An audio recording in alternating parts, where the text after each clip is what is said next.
By the way, I was like, that was really special. Damon, probably one of the first questions that's going to be asked here in the next hour is going to be about Mickey Joseph. Where do you got a sense of where that's headed? Yeah, I think actually it'll be one of those deals where I think Mickey, given his druthers, would stay. I think his family likes it here. I know that the schooling was important to the kids. They're comfortable, and I don't think he really wants to uproot his family. But at the end of the day, as you know and Jess knows, it's business. And so he's going to have a ton of options. But I really hope that they find a way to reach an agreement to keep Coach Joseph here, because I think ideally that would be that's preference 1A for him. Husker Nation loves this guy. He did a great job. Yeah, I think it's pretty understated, especially for a coach that didn't have a winning record, for the folks that are keeping track of that sort of thing. But you and I and Jess know how far away this team was when he took over. He got a defense to play well with Coach Bush, where they had 3 of the 4 last games. Those teams had 0 on the scoreboard at the half. The offense found ways to be a little more than serviceable at times without the quarterback that this offense was built around. And the kids played hard every week. When you look at the emotional highs and lows that this team had and where Coach Joseph got them in order to have some consistency, it's more than admirable. It's impressive, to say the least. and I'll say this too, in terms of keeping Coach Joseph and a couple of guys on the staff. I mean, we'll see, listen to Coach Rhule give a speech about how important it is building his staff, and that's going to be what we'll be watching really closely from here on out, right? But one of the things that he did at Baylor is he brought on guys that he hadn't worked with before, that knew the Texas area.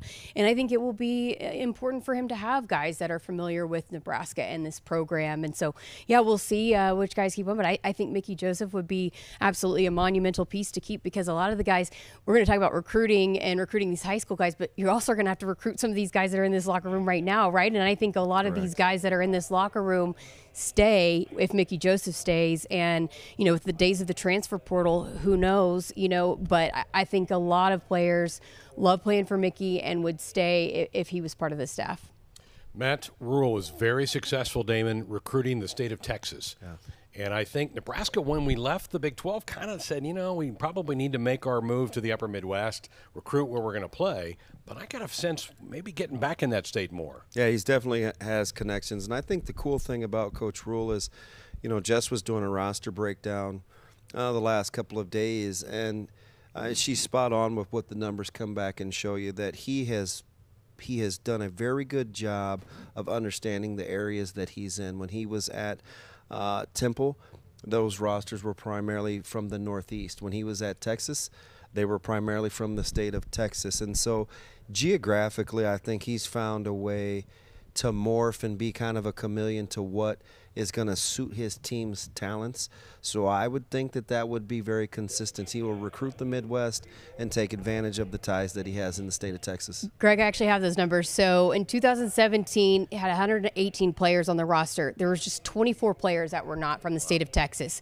In 2018, just 23 players that were not from the state of Texas. And in 2019, 30 players. But overall, in those three rosters, it was 80% of the roster was from the state of Texas. So I went to the Temple roster in 2016, his last roster in there at Temple. 124 players, 85 were from Pennsylvania, New Jersey, of course. Temple right there on the border of New Jersey and Pennsylvania. But if you add New York and Maryland, states that border Pennsylvania, over 80%. And so I do think he's going to make Nebraska a priority and get these kids in this state too. But that pipeline to Texas certainly would be huge, right? That's where all the population is, and there's already been 3 offers that have gone out from this staff, the new staff from Coach Rhule, in the last 24, 48 hours. Yeah, definitely busy. And I think roster management is an underappreciated skill set for head coaches. You can't leave that to anybody else. I think you have to know full well where you are numbers-wise, what position needs are, and where your depth is, because this isn't a program that's going to be about junior colleges and the transfer portal.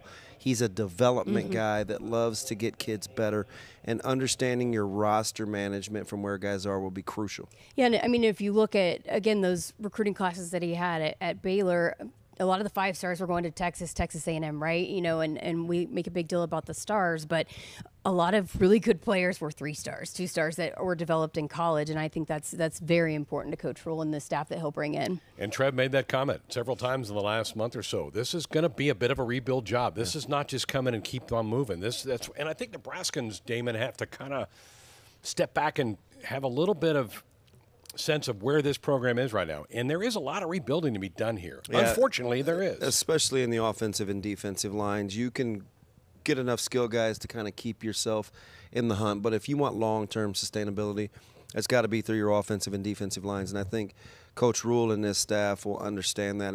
And I know there's this temptation to look at the manner in which games were played the last couple of years. Close, one-score games. You looked pretty good in spurts, just a few more good players.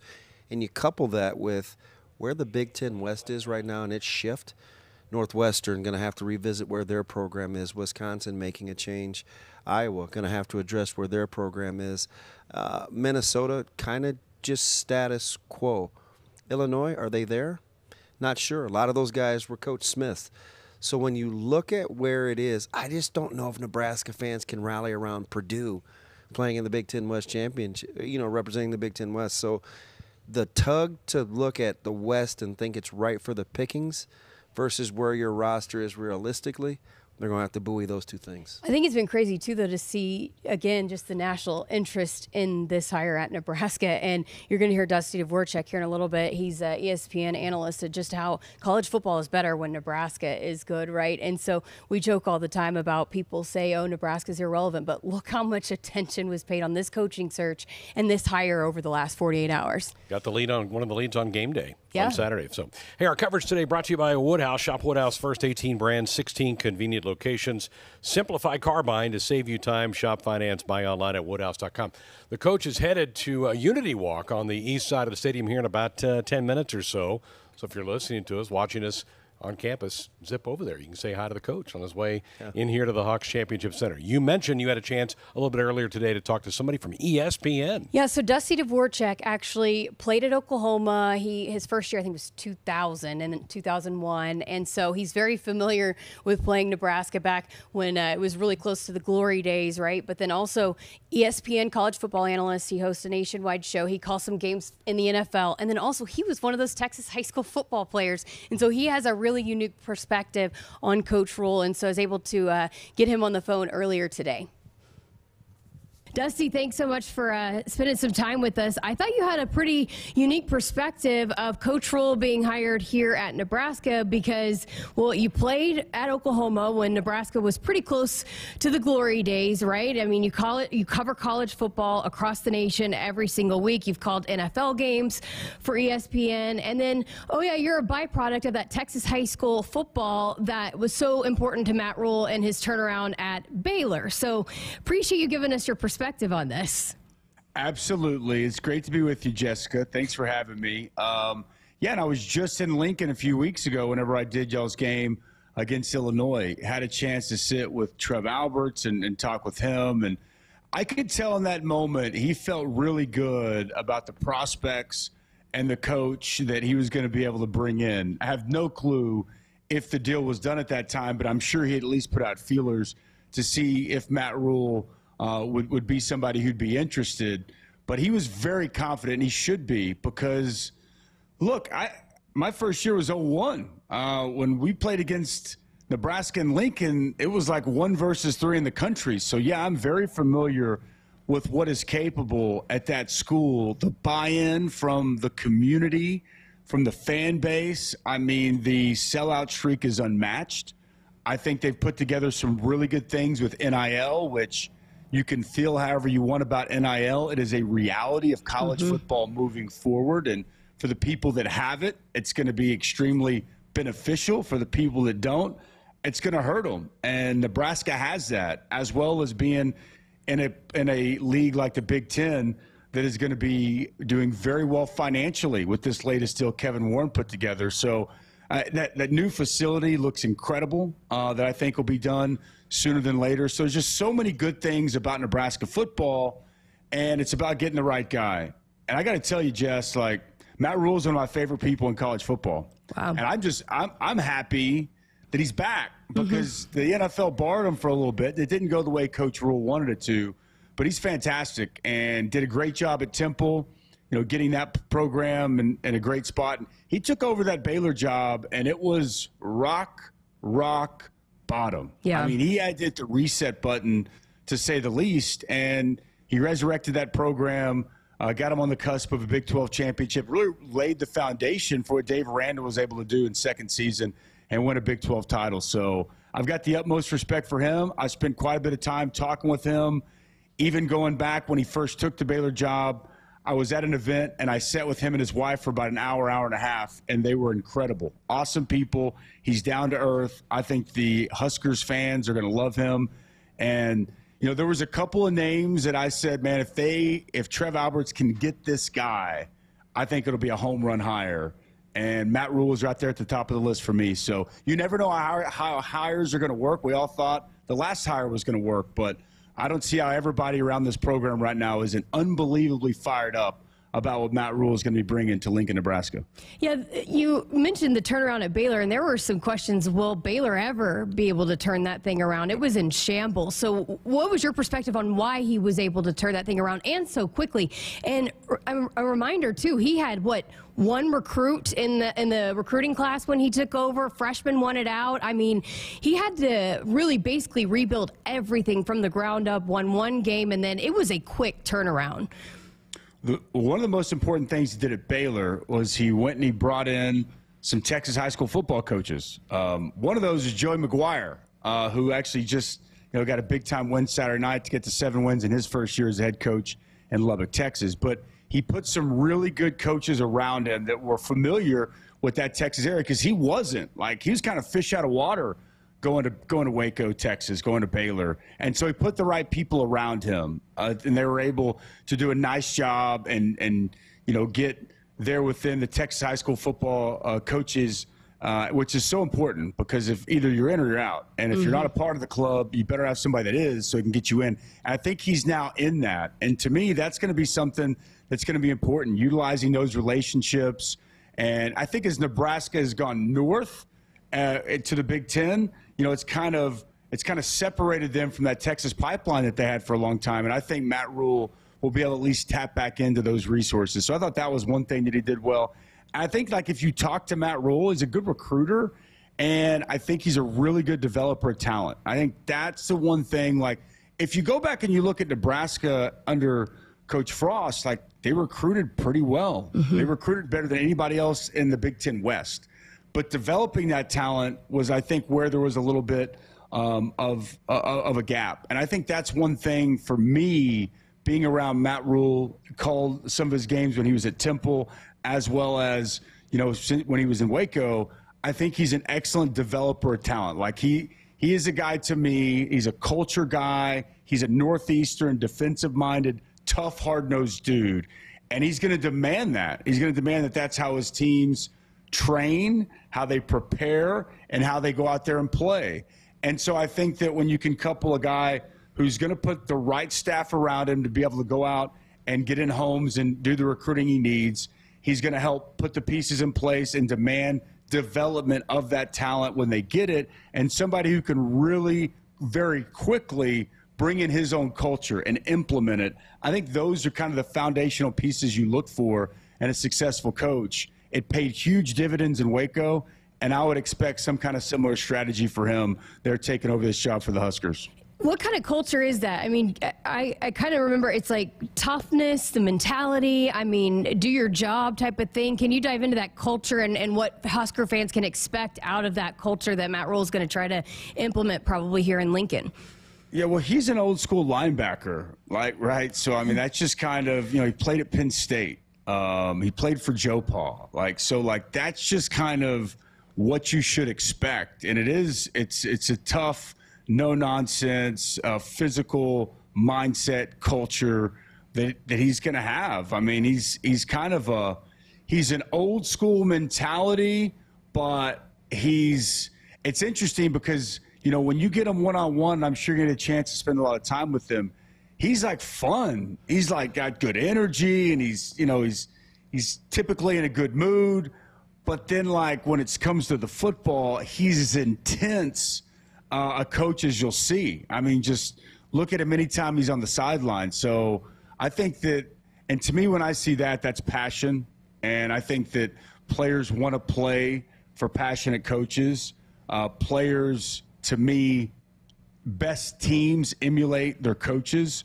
And so I think you're going to see a culture that's implemented with a ton of passion, with some core values and a level of toughness that is just going to be demanded from a guy like Matt Rhule. So I can't wait to see how quickly he's able to instill that. And really, I've been rooting for this Nebraska, this program to turn around for a while. And I sure hope that this hire, this move, is the one that gets it right. Because to me, college football is in a better place when Nebraska is in the conversation as one of the marquee programs in all of college football. And everybody's been waiting for a while. We'll see if Matt Rhule is that guy that can get them back to that place. Hey, you'll probably be moving up the list of favorite analysts with that answer right there for Husker fans. You had mentioned earlier about the NFL and him going to the NFL. Why do you think it didn't work? Do you think he's just more of a college coach? I do. I do. When he took that job at Carolina, I didn't know if it'd work. Because, again, he's pretty, demanding. He's pretty in your face. He's not Nick Saban. I don't want to say that, but there's a reason Nick Saban didn't work in the NFL. The NFL is a different place. It's a different mindset. These are grown men that are making tens of millions of dollars, and they're making more money than you are. It's a different mindset. Motivation is a completely different world. I learned and saw that firsthand. College, and even though we're implementing NIL and players are making money now, these are still 18 to 22, 23-year-old kids. And they're very impressionable. And you can make an impact, and you can help shape and mold them. And when you get the right ones through the recruiting process, they'll really listen and be coachable. That's not always the case in the NFL, and especially if you don't win early in the NFL. That's the thing that I always worried about. Or any coach that's great in college and they go to the NFL and, they have more of a no-nonsense, kind of a hardcore mentality. They're going to be very demanding, and they're going to expect accountability, and they may be in your face. And if in the NFL, if it doesn't work quickly, well, that locker room can turn on you fast. Right. And then it just turns into white noise. Whereas college programs, that's not the case. Again, you're just dealing with a completely different type of person. So I've always thought that Matt Rhule is a phenomenal college coach. I'm not necessarily here to say I think it's not going to work in the NFL.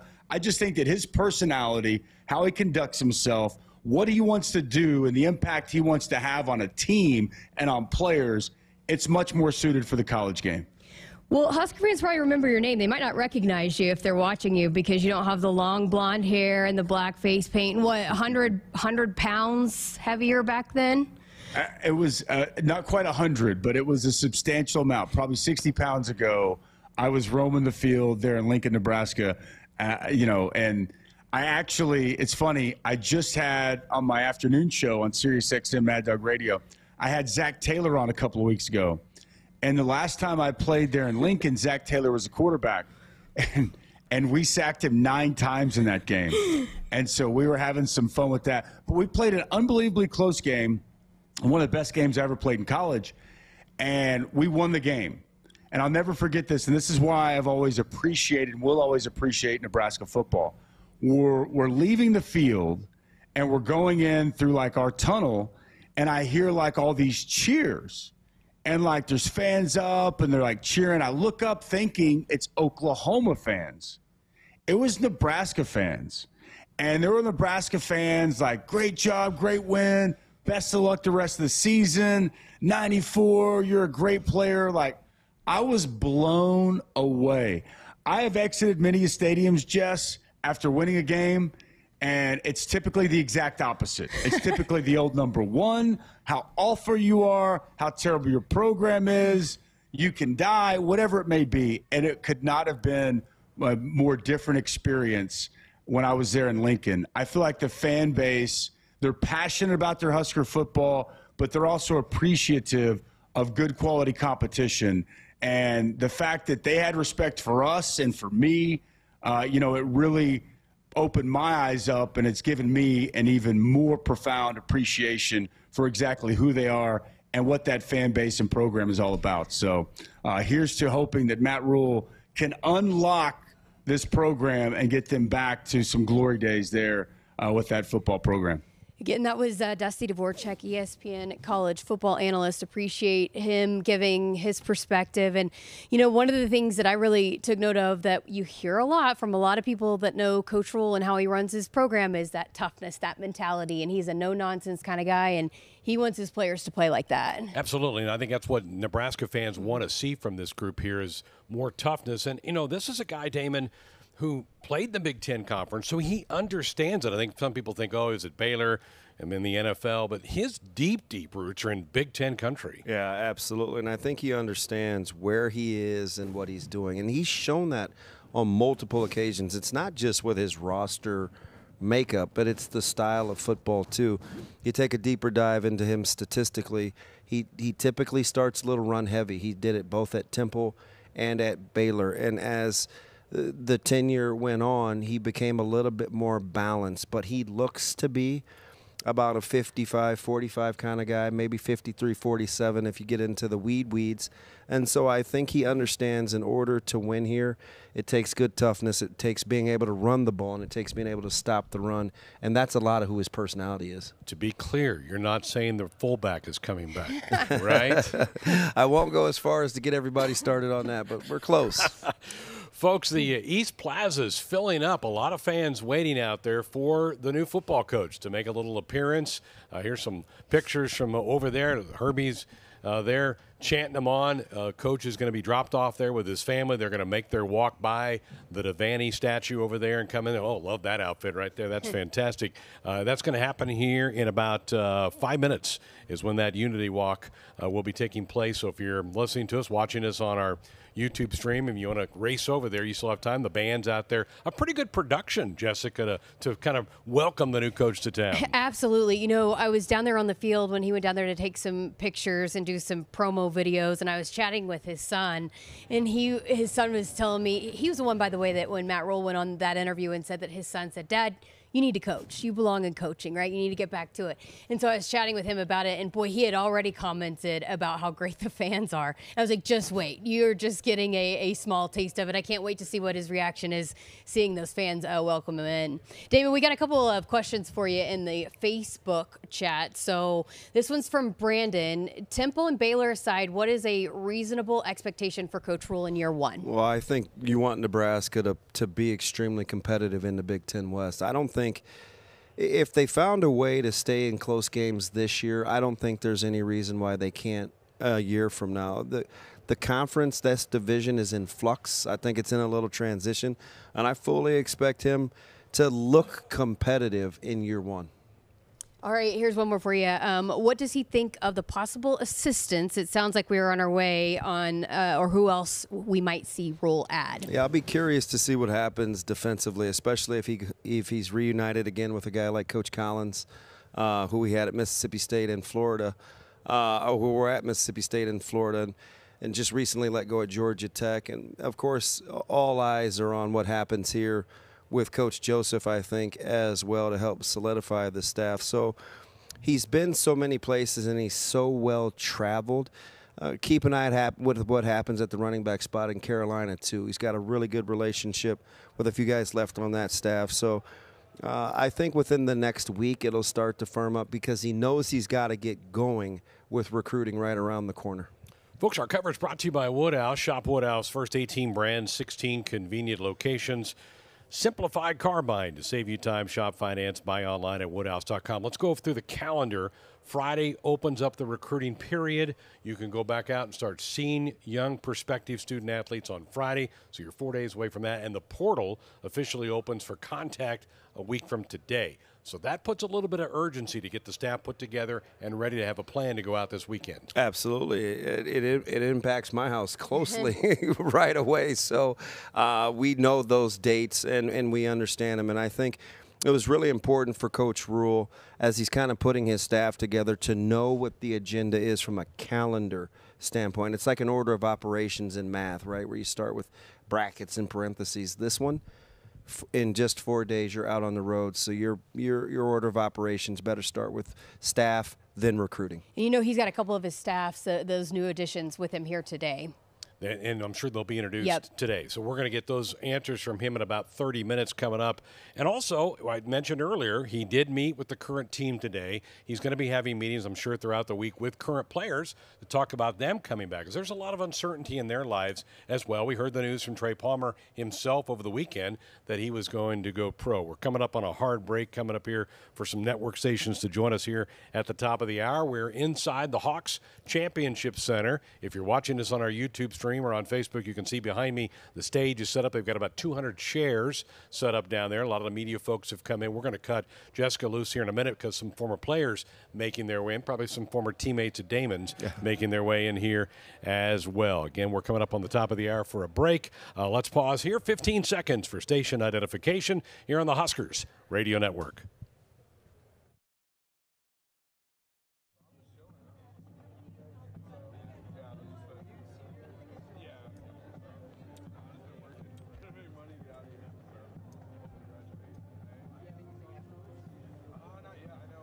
And welcome back, and welcome to some of you who are joining us now on our network stations. Greg Sharp along with Damon Benning and Jessica Cootie. We are inside the Hawks Championship Center getting ready for the introduction of Matt Rhule as Nebraska's 31st football coach. That'll be at the bottom of the hour, so 30 more minutes. People straggling in behind us, a lot of the media getting set up, former players here to take their look. And I would guess we'll see some of the current players maybe make their way in here. Yeah, I mean, you mentioned it. Coach Rhule had met with some of the current players on this roster earlier today, and you know, that's going to be fascinating. We've talked about a lot of the high school recruiting, which also, too, a lot of those guys can come on campus here these next couple of weekends here in December. Even the ones that have already taken official visits here, that's a rule with the NCAA. If there's a coaching change, you can come back and revisit the school. So we're going to have a lot of recruits on campus as well, in addition to some of those guys going out and about. But, yeah, you got to recruit a lot of these current players. There's a lot of young players on the defensive side of the ball, right? A lot of young freshmen, Ernest Hausman, Malcolm Hartzog. We've seen a lot of young players that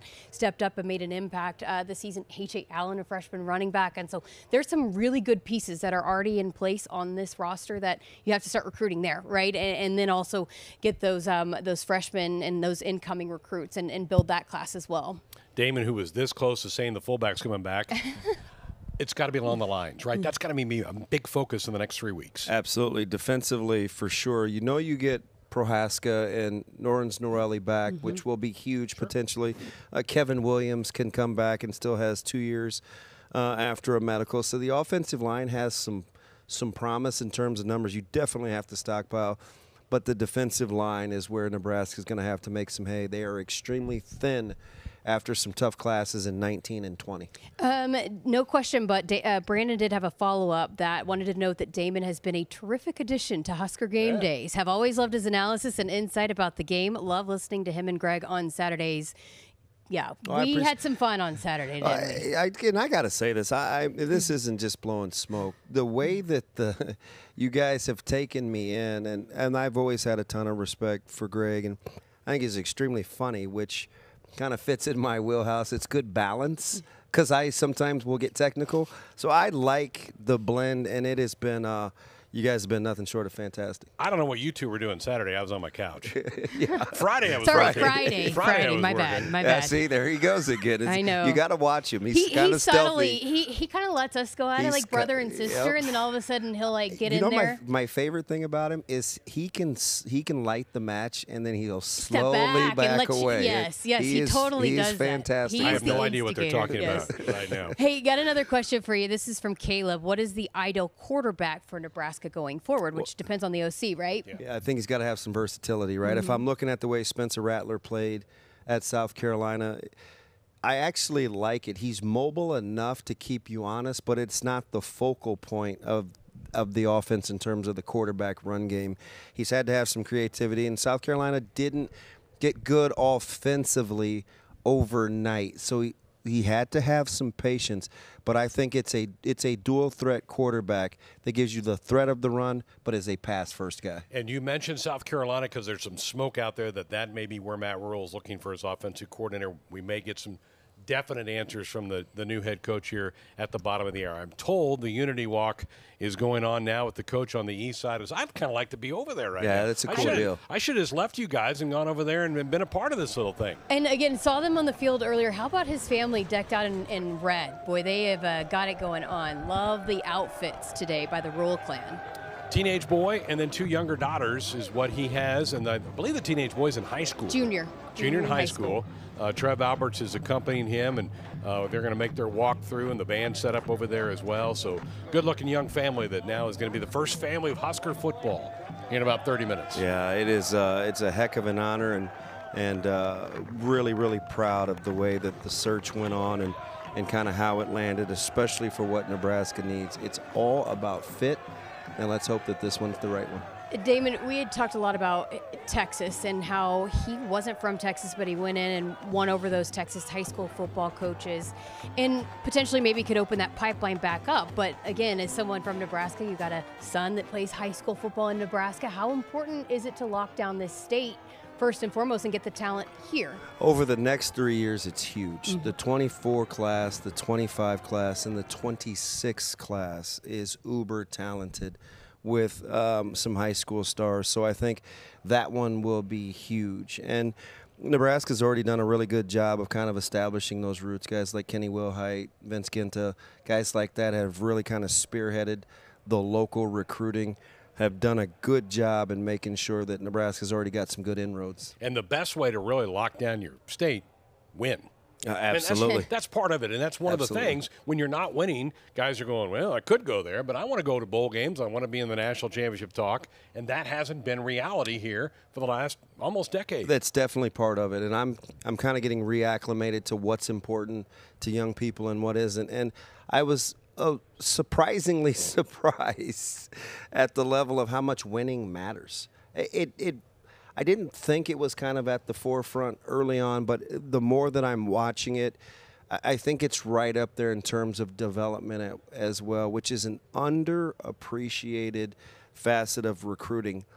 Players want to go someplace where I think they're going to get better and have the opportunity to do so. Yeah, and how important, I will never forget, there was a coach at Oklahoma that talked about how the bowl practices, the month leading up to a bowl game, is as important to developing some of those young, talented players as the spring is. And so getting back to getting those extra, practices there leading into a bowl game, absolutely monumental also for developing and building a program. Absolutely.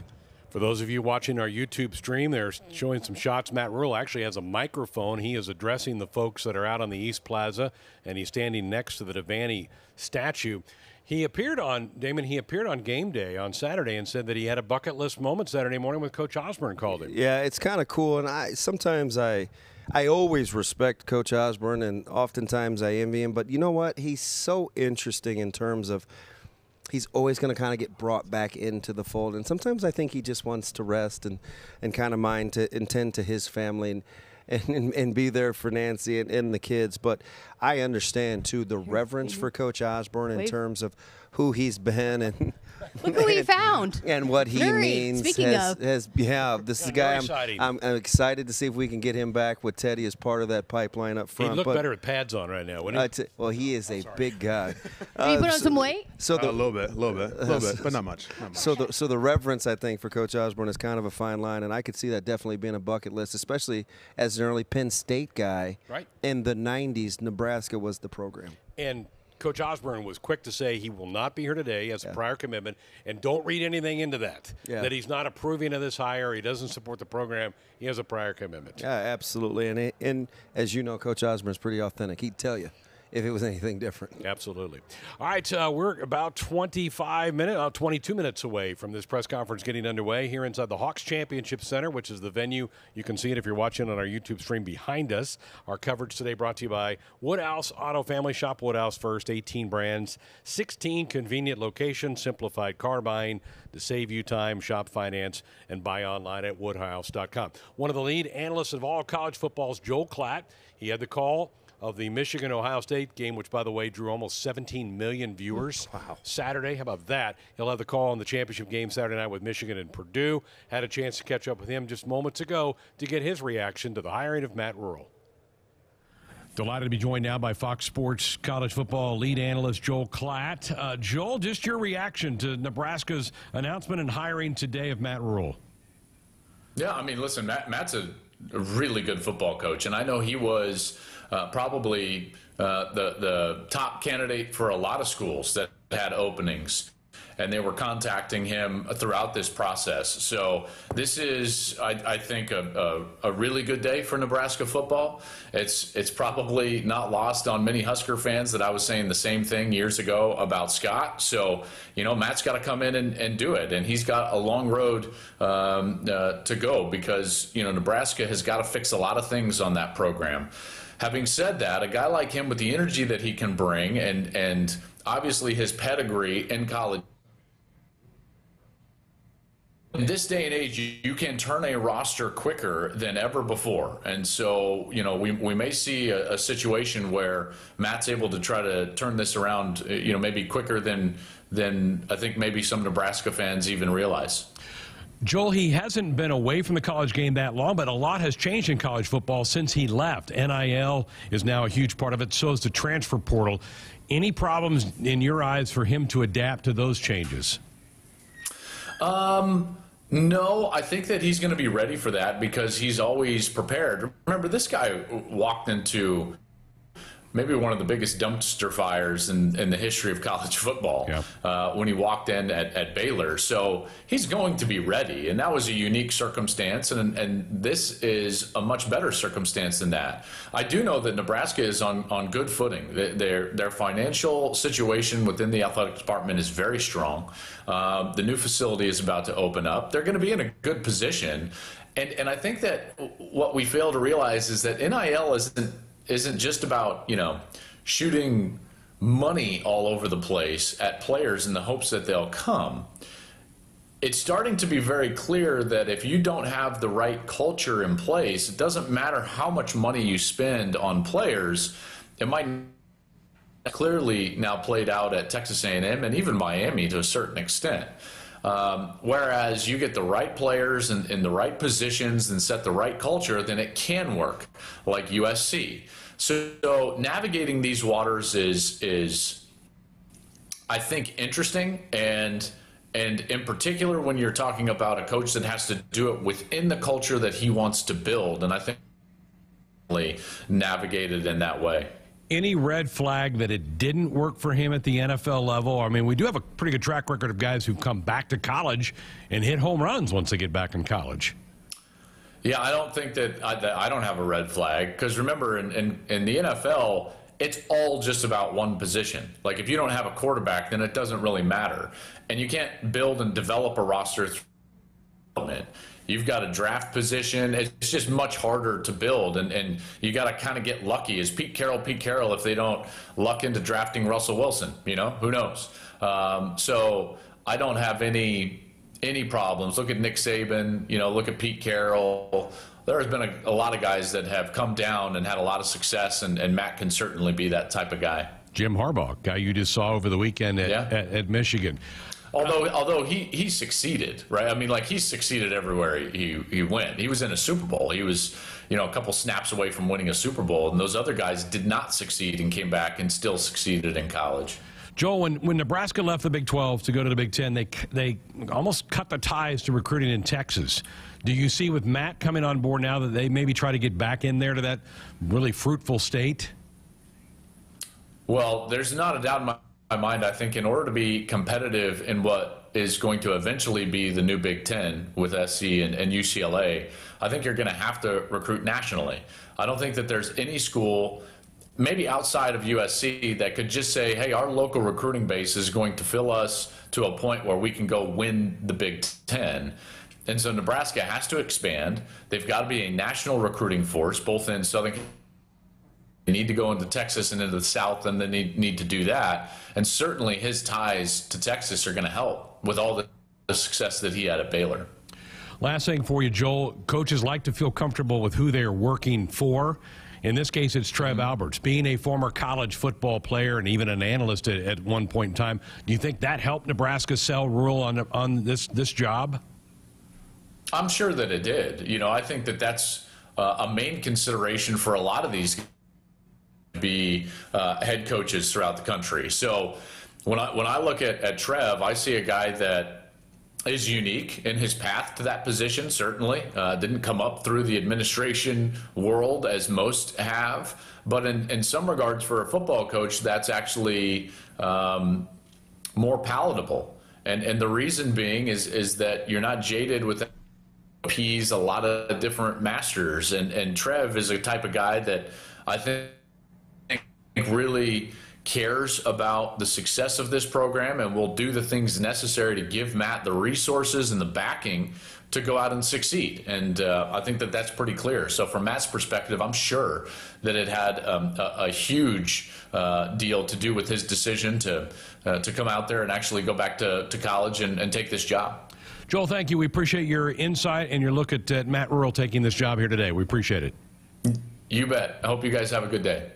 Thoughts from Joel Klatt, lead analyst for Fox Sports. His thoughts about Matt Rhule being named Nebraska's head football coach. Our coverage being brought to you by Woodhouse. Shop Woodhouse first. 18 brands, 16 convenient locations. Simplified car buying to save you time. Shop finance. Buy online at woodhouse.com. We have a hard break coming up here. We're going to set out for just a second. Allow some more affiliates to join us.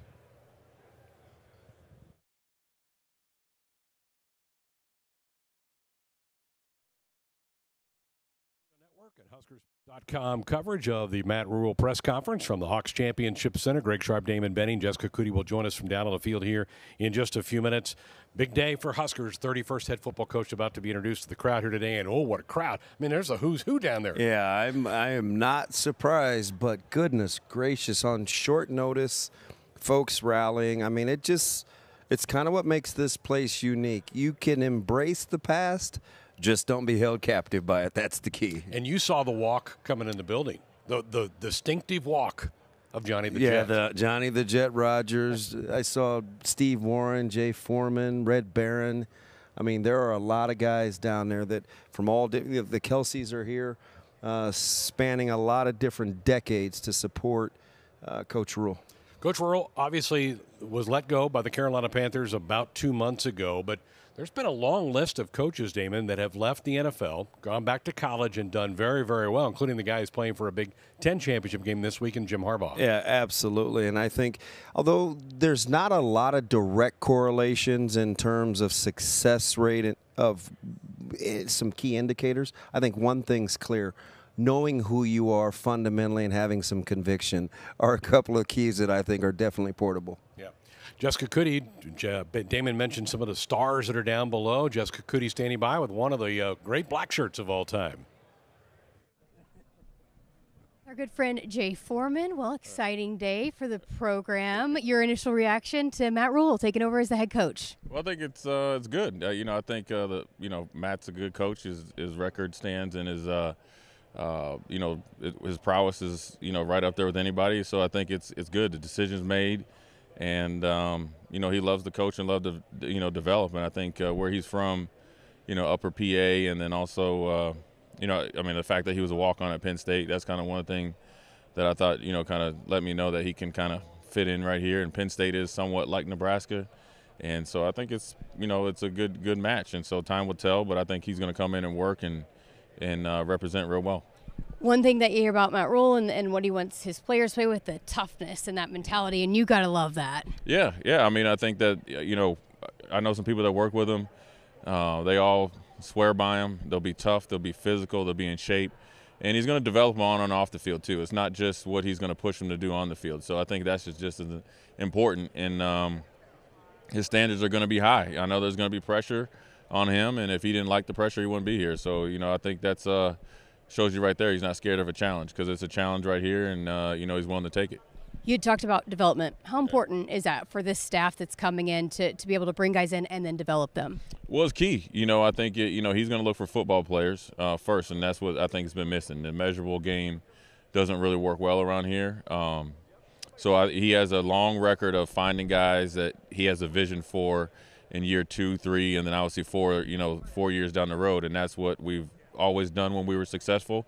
It still works here, and I think that's something that he's done everywhere he's been. So, you know, I look forward to him doing it. And, you know, I think he's going to have supportive people, and I think he knows that, you know, his work will set the tone of everything else. So, you know, I mean, granted, you know, the pressure's great, as you know, which everybody will be talking about at dinner time. But I think with him, he's going to come in and ready to work, and the rest will be history.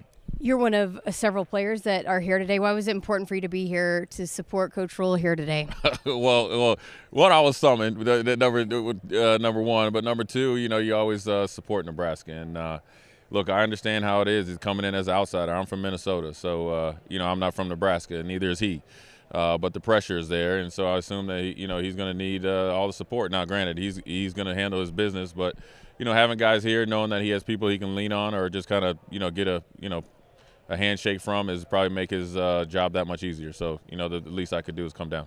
And then just what about developing his staff? And, you know, he hasn't always just taken guys that he's always worked with. Right. I mean, how important is that as you build a program is the guys that you have around you? Yeah, I mean, that's key. I mean, his success is going to depend on the staff and then the players. And you know, obviously he's going to have a big hand in it. So I think that, you know, his ability to go from Temple down to Baylor and do well lets you know that he reached outside of the norm and to be successful. So he's done it before, and he has a different way of thinking about it, but it all seems to work. And so I'm sure he'll mix some old, new, and some present, and everything will just hopefully hit the ground running.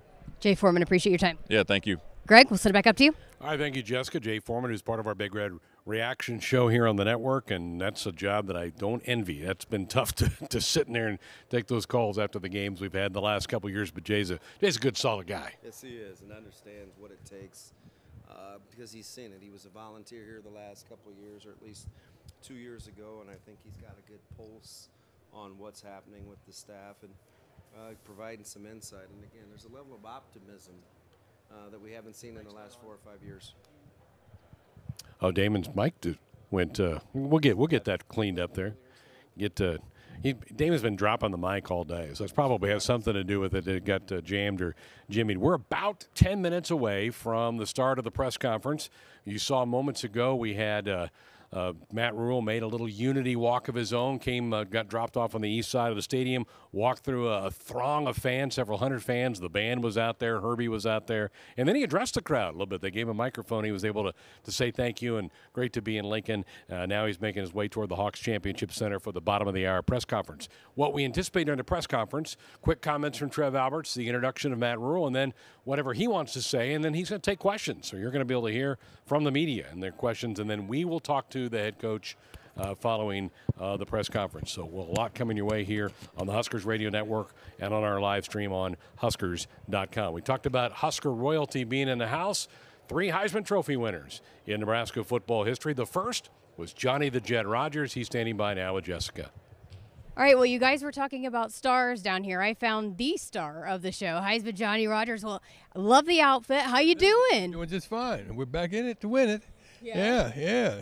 Everybody's having a party now. All right, well, Coach Rhule is the guy taking over this program. What was your initial thoughts of that? Well, after I looked over things, I seen that Coach Rhule has a history of taking teams from low level to a higher level. And so that's exactly the situation that we're in here right now. And I think that Mickey has a reputation for being a great recruiter. So I think now we have 2 spots filled and the start of a good program. Why did you want to be here today to support him? Well, I want to support our program. I have nowhere else to go. I can't support Oklahoma.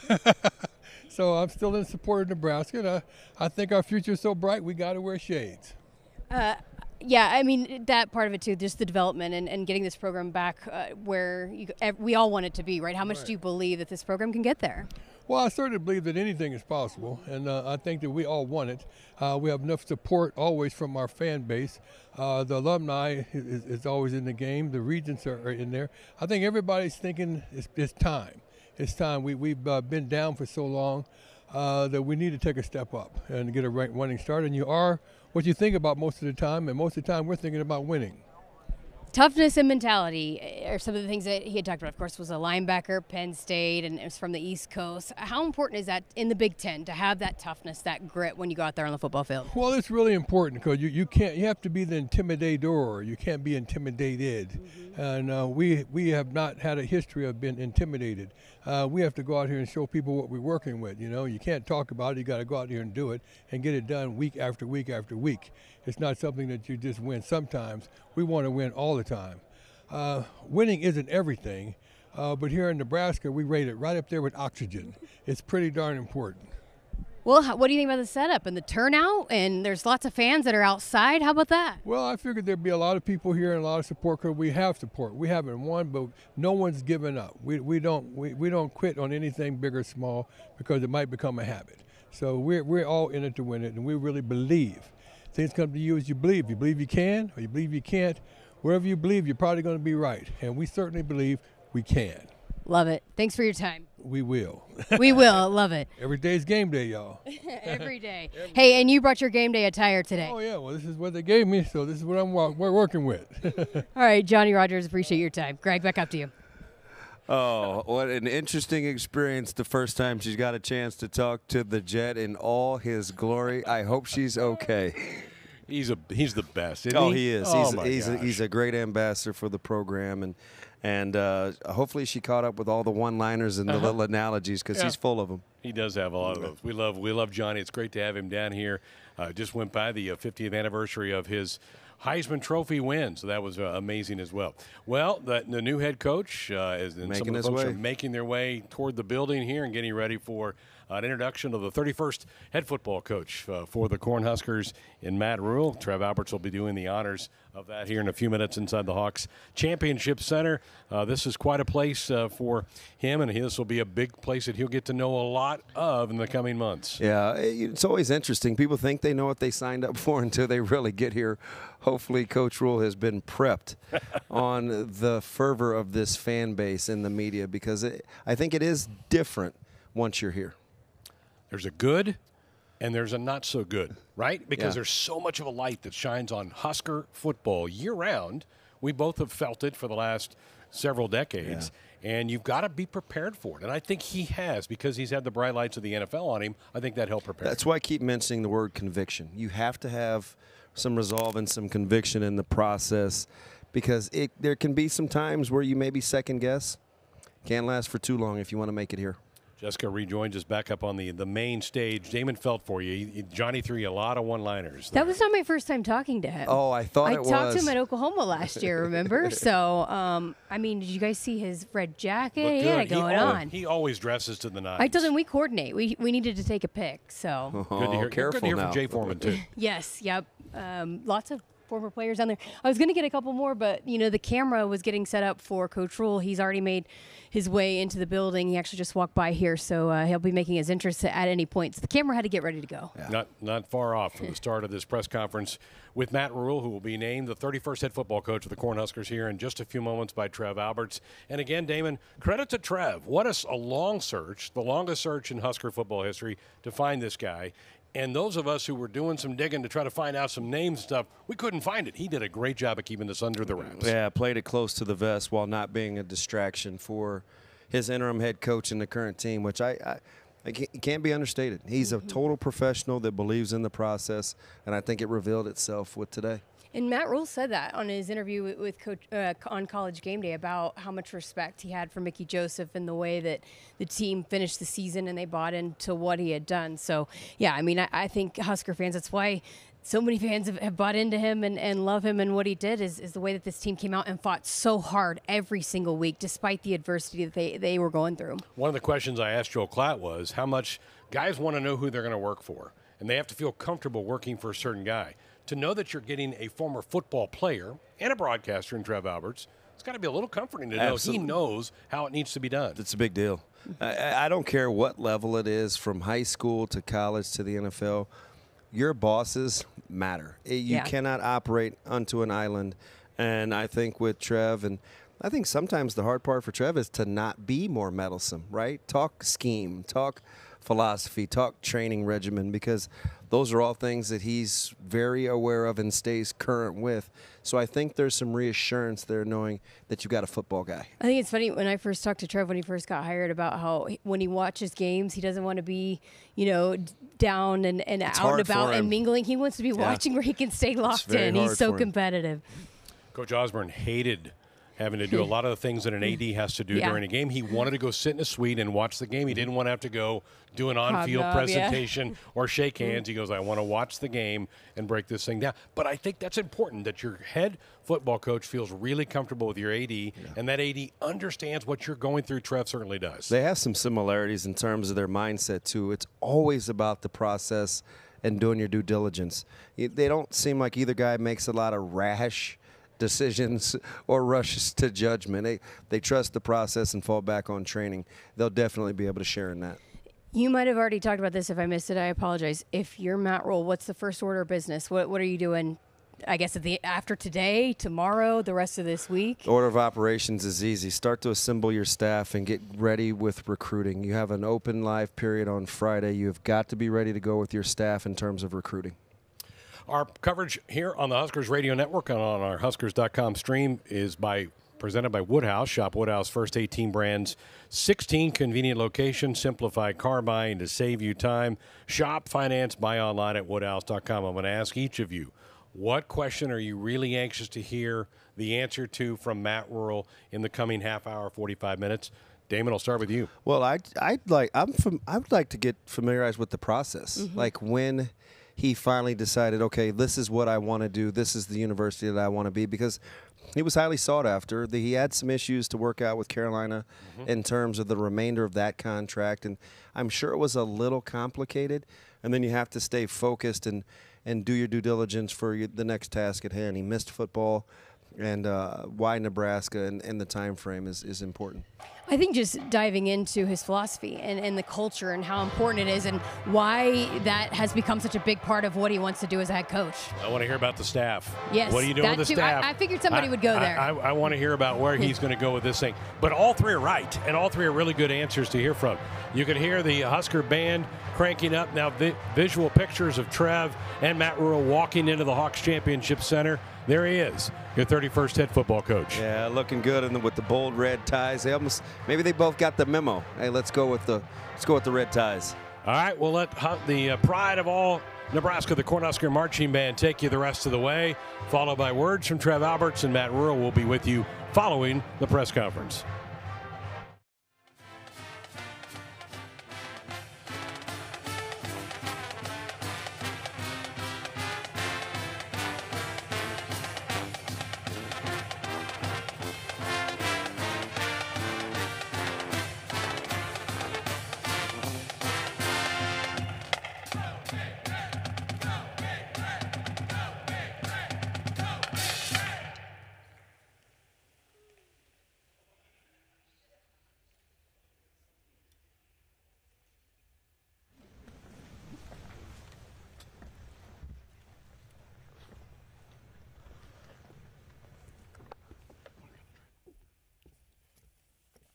So we have to wait. We're going to be live on the Big Ten, so bear with us for a second here.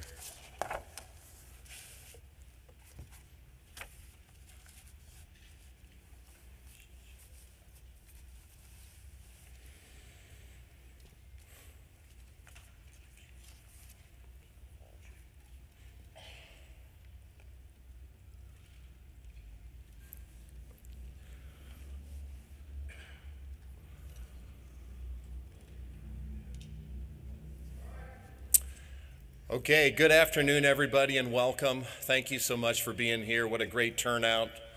Give yourself a round of applause for being here. There's a lot of energy in this room right now. We really appreciate you being here. I know we've got some of our football team here and a lot of our staff and other student athletes, so we'd like to welcome you to the Hawks Championship Center. And, of course, we'd like to welcome the Rhule family. Thank you for being here. So we're so appreciative of that. Today's a great day. Today's obviously a great day for our football program. It's great for our athletic department. I think it's great for our university, and it's really great for all of our alumni and the entire state of Nebraska. We have the privilege today of introducing the 31st coach in the history of Nebraska football, one of the best out there, in Mr. Matt Rhule.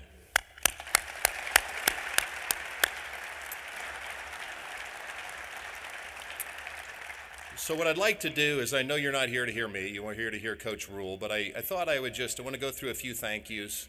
I want to walk you through a little bit on the process of how we got to where we are today. I want to talk a little bit about the vision that we have for the Husker football program, and finally, what those characteristics, key characteristics of our coaches that we were looking for that ultimately landed on Coach Rhule.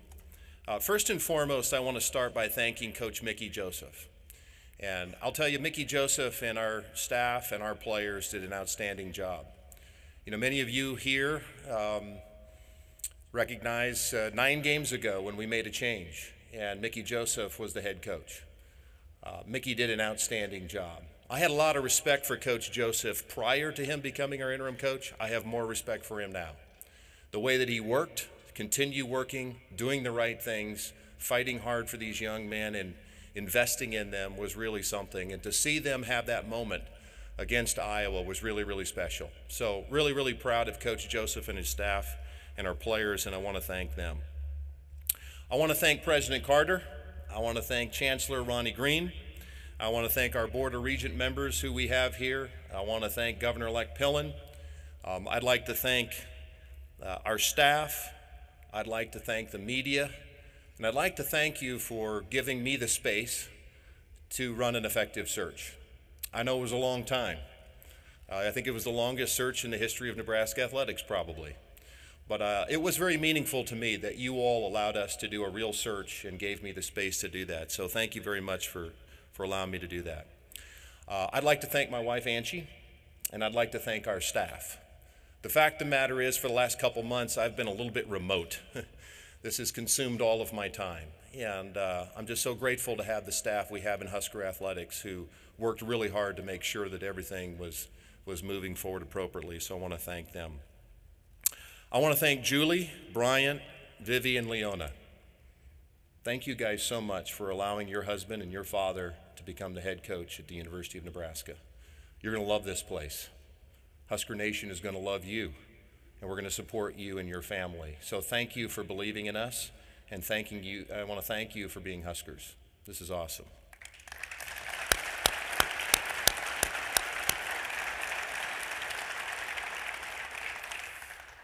So I just want to tell you a little bit about the process. We talked to, and interview is the wrong word, but we interacted with 13 coaches as a result of this process, and some multiple times. As I told you a long time ago, we were going to dive into a real detail-oriented process, and we wanted to talk to a lot of people. And I really want to thank all of those folks who took the time to talk to us. I learned a lot in that process. Obviously, we're not going to be releasing the names of all the people that we had an opportunity to talk to. But I also want you to know that candidate 1A for me and the University of Nebraska was always Matt Rhule from the beginning. And so we're really glad that we ended at that point. I also want you to know that we tried to use all of the tools at our disposal possible. And one of the cool things you have now is analytics. And so we really were able to dive into a lot of analytics and some of the detail behind that. We were able to use a firm that helped us look at successful Big Ten programs, looked at all of these candidates and trying to match up. Obviously, analytics aren't the primary driver, but it's a tool. And so we tried to use all of our tools for our benefit. I just want to tell you a little bit about our vision. It's real simple to me. The University of Nebraska always has been and always will be the premier development program in the country. That's our DNA. That's who we are. For those of you who drove up, you saw the Go Big project. You can see the investment of our donors into that.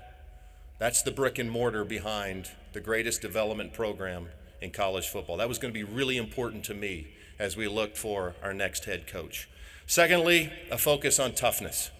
If there's anything this program's been about the last 30, 40 years, is this is a program that's based on toughness.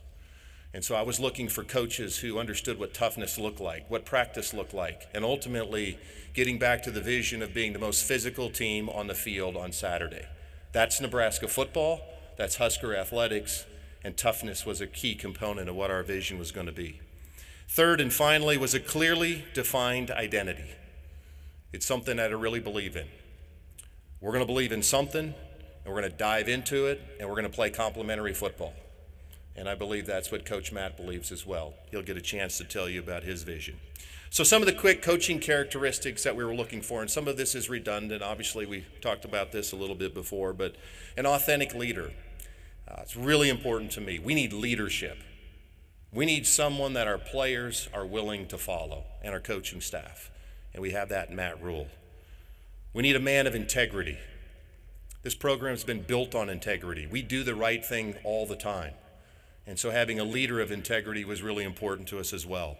A culture builder, a people manager, someone that understands how to build it brick by brick from the bottom was critically important to me. A process-oriented individual. Details matter. As you think about the Big Ten Conference and where we're going, and how USC and UCLA and perhaps others someday come into our league, and the level of coaching that's going to happen in the Big Ten, attention to details and process are going to be really, really important to our future.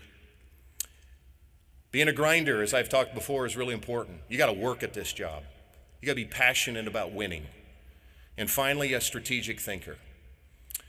And as we said about our process and talking to those coaches, there was one coach that consistently stood out from everybody else. One coach who went to multiple places at multiple levels and had the strategic vision to create the structure around what it took to win at that place. Let's be honest. We're at a critical juncture in our history as a football program. And having somebody that has a track record of understanding how to build a program at multiple levels and in multiple locales with multiple strengths and weaknesses was really, really important to me. Matt, I just want to thank you. I want to thank you for believing in me and believing in the University of Nebraska. I want you to know that Husker Nation is behind you. We're going to support you, and we're going to work as hard as we can to help you and our program be successful. And so it is now my distinct privilege and honor to get to introduce the 31st head coach of the University of Nebraska's football program, Mr. Matt Rhule.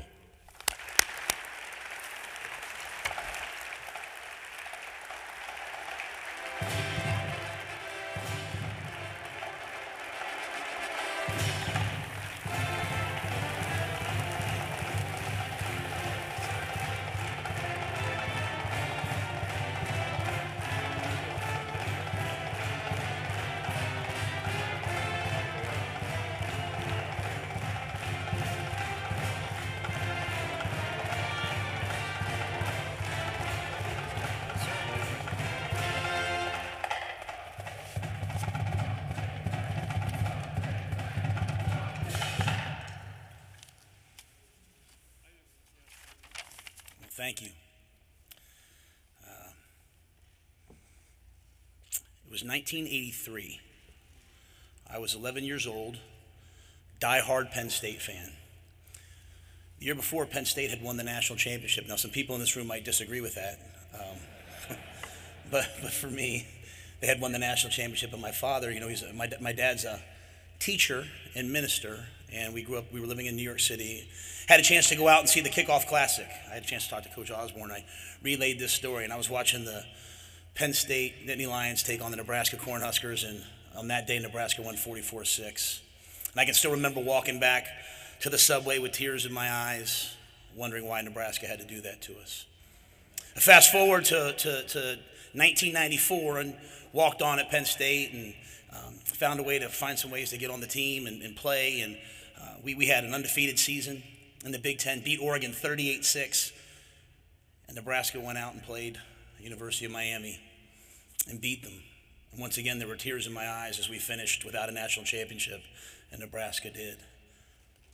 And then I think about last Saturday morning, and my wife, Trev talked about grinders. Just so everybody knows who my wife, Julie, is. My wife, Julie, woke up yesterday morning at 6 a.m., put 3 dogs, 3 kids in a Sprinter van, drove 12 hours back to Charlotte, got there at 11 o'clock, ironed the kids' clothes till 12:30, was up at 4, and she's here smiling. She's a grinder. She's the best.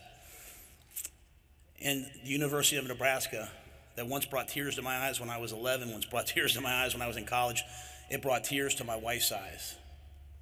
Because she's been telling me throughout this whole process, since the very first day that I got a phone call about a job and a university, and different people have been coming at us. She has said, this place, these people, this is the right fit for us. This is the right fit for our family. So on behalf of my family, the most important thing in the world to me, my wife, Julie, my son, Bryant, my daughters, Vivian, Leona, thanks for paying attention to me, guys. I want to thank Husker Nation. I want to thank the University of Nebraska. I want to thank Chancellor Green for this opportunity. But I want you to understand that this wouldn't be possible if it weren't for President Ted Carter. This would not be possible if it was not for Trev Alberts. It would not be possible if it was not for Angie Alberts. Because throughout this process, we found what we've been looking for. We found leadership. We found alignment. Like how do you put numbers like this up on the wall? How do you have the great seasons? How do you have 5 national championships? You need leadership and you need alignment. And I've learned that lesson. I've learned that no matter how fertile the seed is, man, it's got to be in great soil for the plant to grow. I could have taken a year off. Some people might think that, my wife was tired of me after 6 weeks. And while that might be a little bit true, that's not why I'm here today. I'm here today because as I talked to Trev, the passion for football was reborn inside me. The passion for young people was reborn inside of me. When we came to Lincoln, and we snuck into Lincoln, and we drove around, we said, you know what, this is a place that's committed to greatness. This is a place that's committed. Look at this facility that's committed to player development. These are people that love their university, that love their state, and love their football team. So as people ask me why, I am here because this is the right fit. It's the right time. And if I have one message for you, we can absolutely do it. We can absolutely get the University of Nebraska and University of Nebraska football exactly where it's supposed to be. It will be hard. It may take time, but it will be done. So thank you, Trev. Thank you, President Carter, for setting a vision for us that made us decide to call this home. I want to echo what Trev said. I thought it was awesome watching the team on Friday play against Iowa, and I'm sitting there watching it and trying to figure out, hey, is this going to be the team that I coach next year? Coach Joseph and his staff just showing tremendous leadership. The players on that team, I've had a chance to meet the team, talk to some guys, just showing the leadership to keep that team together. And again, that's what I hope that I bring. Because if there's one thing I've learned in the last couple of years after my foray in college, in the National Football League, it's that anybody can lead when things are easy. That's convenient leadership. Who steps up when things are hard? Who stepped up for this team in the middle of the season when the coach is gone and guys can go either way? Like, who steps up when we haven't had the success as a program that we want? Who's going to step up and fill the void, stand in the gap? And I'm honored that I've been chosen for that. And I'm just one small piece of it. Leadership isn't just a position, it's a way of life. And I hope, and I'll start today, I can promise you this, I'm going to rip this suit off sometime tonight, and I'm going to go back to my office, and I'm going to start to recruit, and I'm going to start to do all the things. But I am honored to say that I have a chance to lead this football program. When people ask why, besides living here in Lincoln, besides the leadership that I found, besides the opportunity, just the resources and support. My son, he's with this YouTube generation. I have seen the tunnel walk maybe 5,000 times. I have seen post-game celebrations. I've seen the hype videos.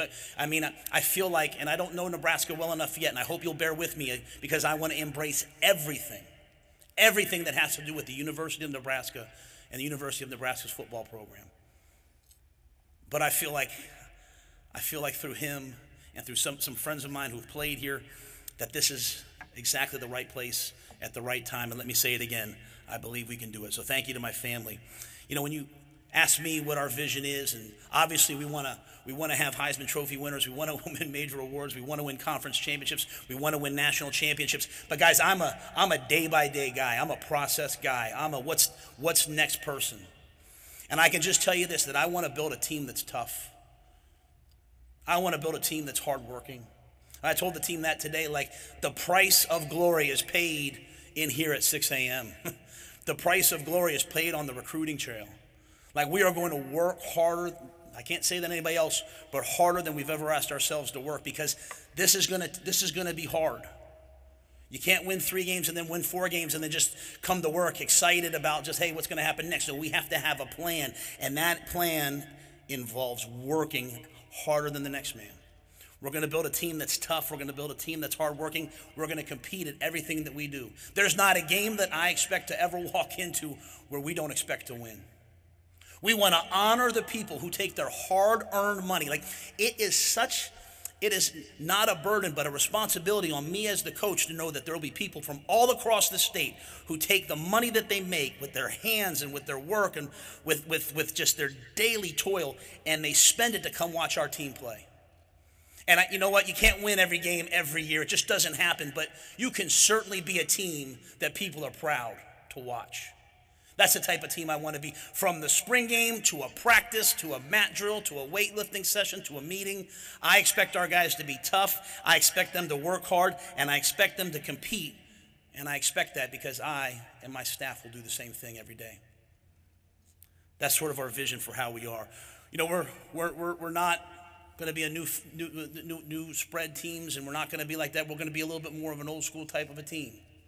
Okay, we're going to be a physical team. You know, we'll be balanced, and you guys, I know you guys ask lots of questions. We'll always try to do what the players do well, but at the end of the day, I don't believe you can win if you can't win the line of scrimmage.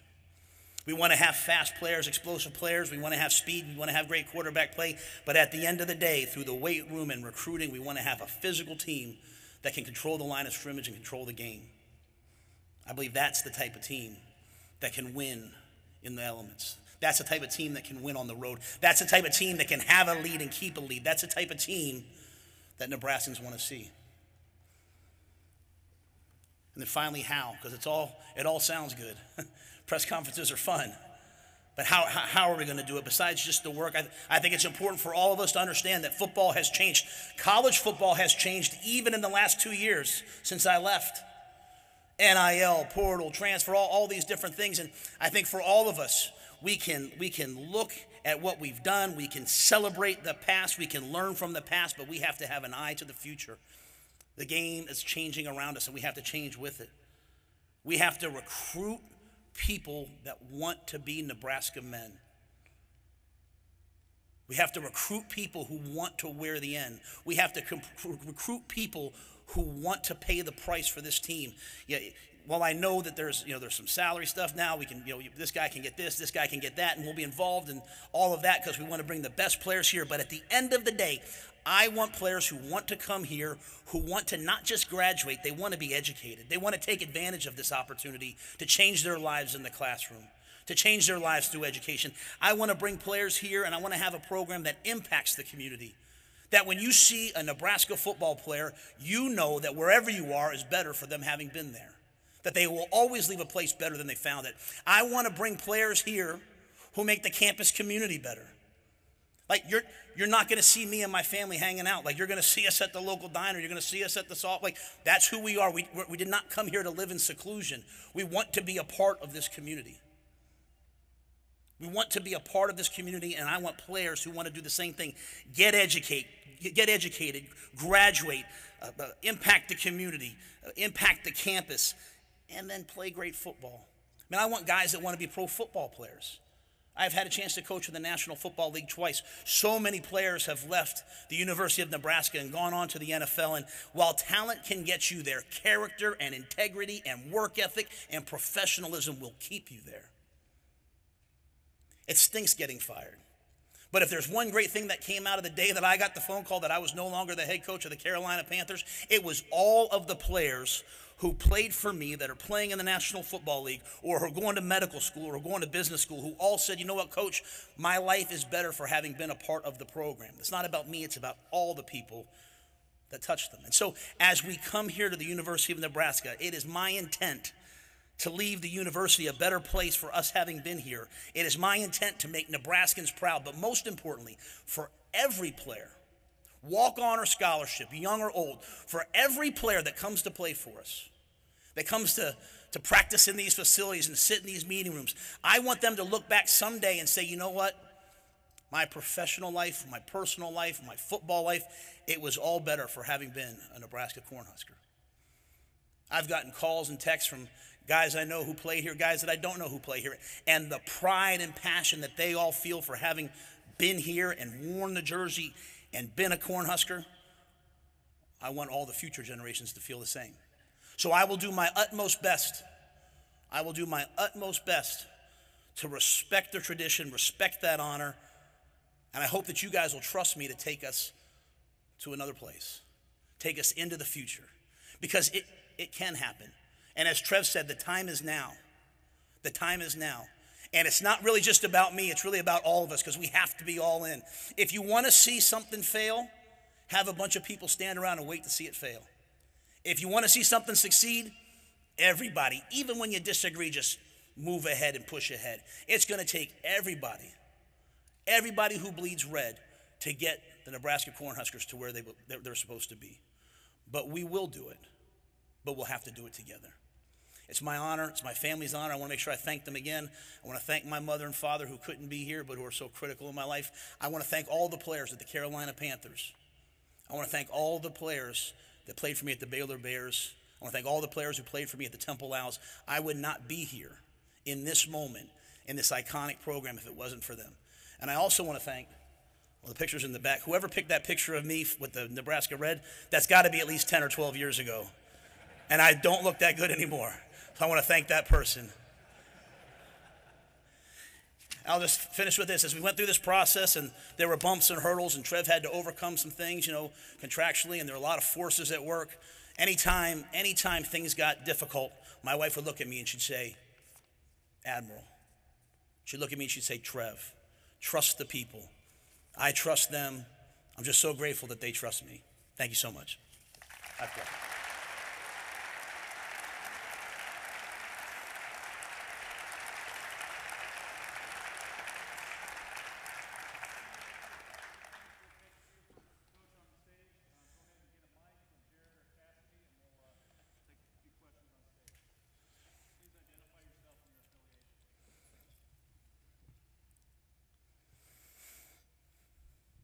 Steve Sipple, Husker Online.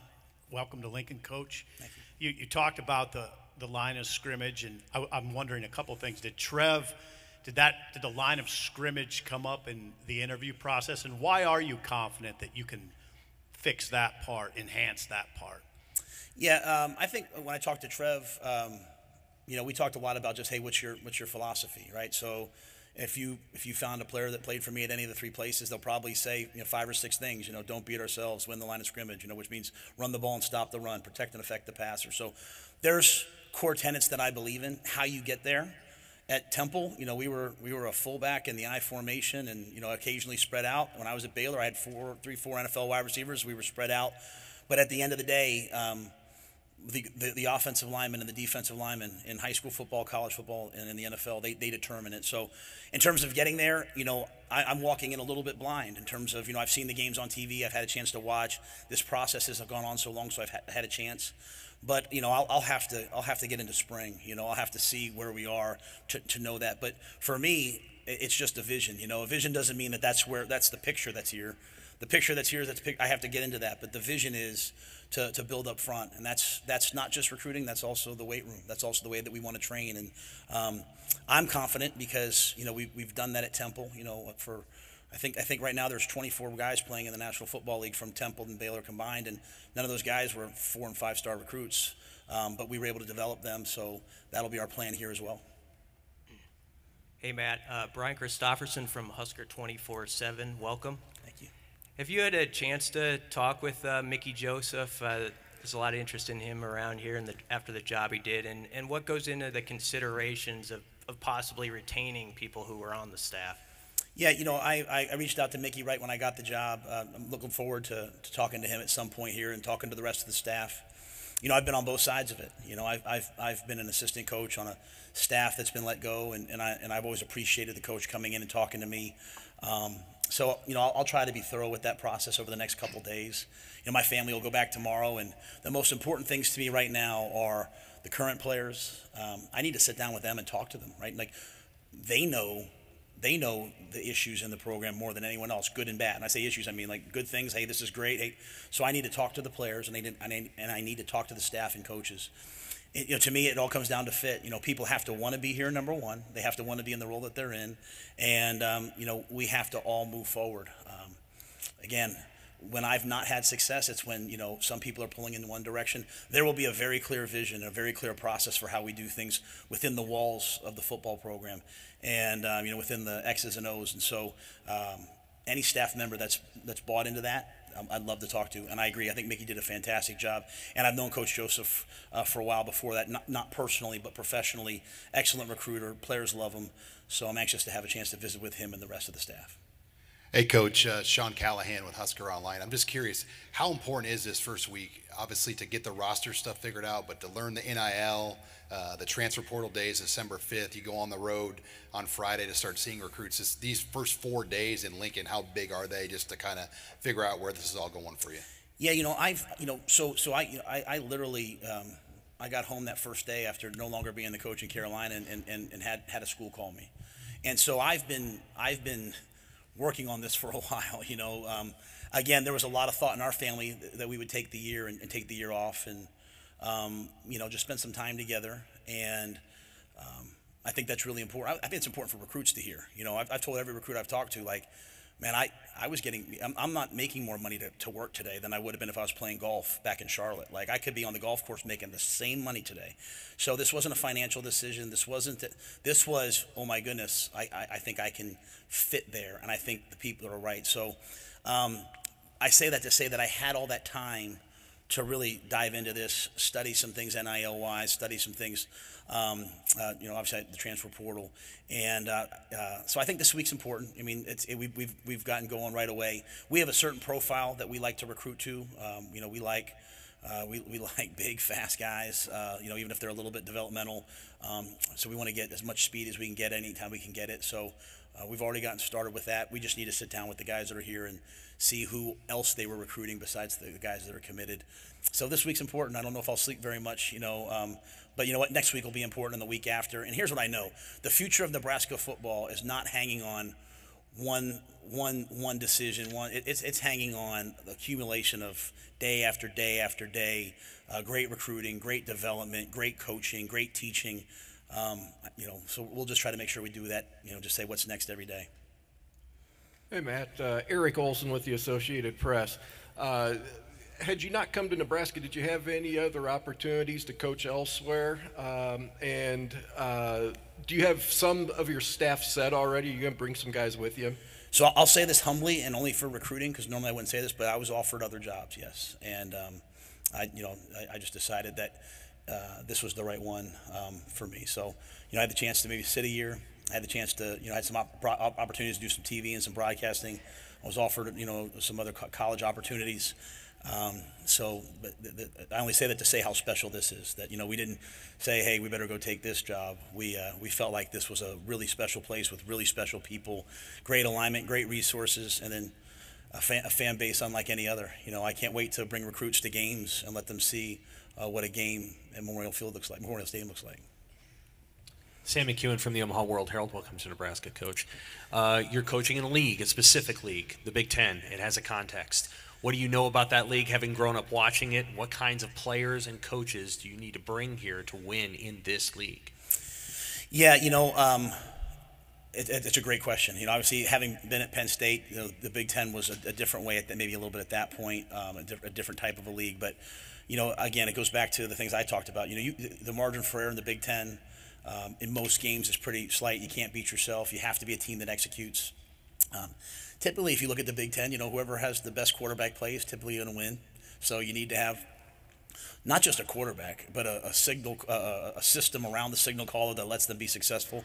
And you have to be able to win in the elements. You have to be able to win when it's hot early in the year, cold late in the year. You have to be able to win on the East Coast. Pretty soon you're going to have to win on the West Coast. And so I think having defense, I think having a run game, those things are important. Because if you can't play defense in this league, there's 3-4 games a year you're going to get run off the field. In terms of coaches, I want young, energetic, dynamic coaches.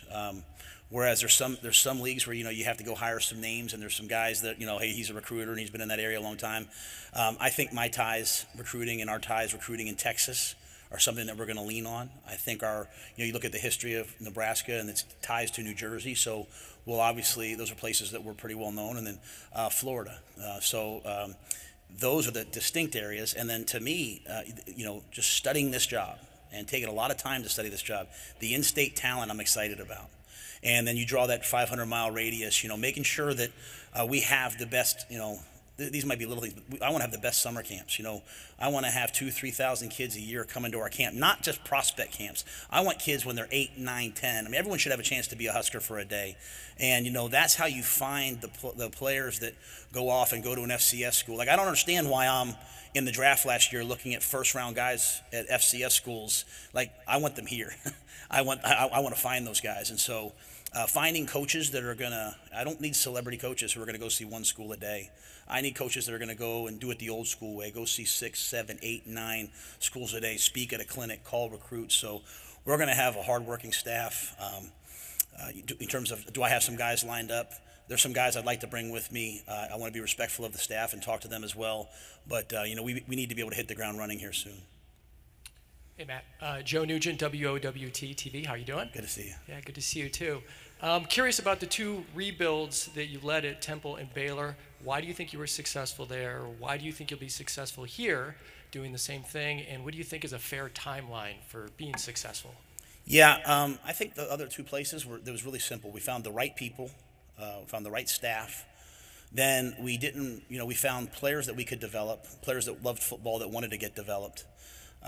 We took, Hassan Reddick, who was a walk-on, who had no scholarship offers, and I think he's one of the top sack guys in the NFL right now. So we practiced really competitively. We trained at a high level. We pushed the guys. We loved them. Nowadays, a lot of coaches I saw on the other side, a lot of coaches are afraid to coach their guys hard because they're afraid they'll transfer.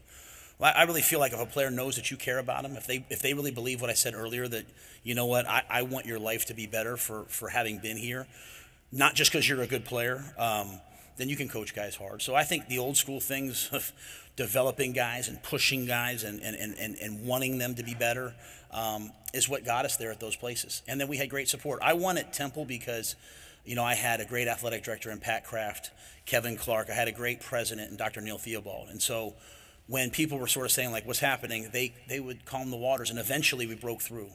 And then when I was at Baylor, I went to Baylor in an unprecedented time. I didn't know what I was walking into when I went into Baylor, but we were successful there because of Dr. Linda Livingstone, because of Mack Rhodes, because of Jeremiah Dickey. And, Mack Rhodes, our AD there, when things were kind of like, hey, why are we going 1-11? Calm the waters. And the players got better. People continued to buy in. And then everyone, as I said, was all in and pushing forward. Do I think we can do that here? I wouldn't be here if I didn't. I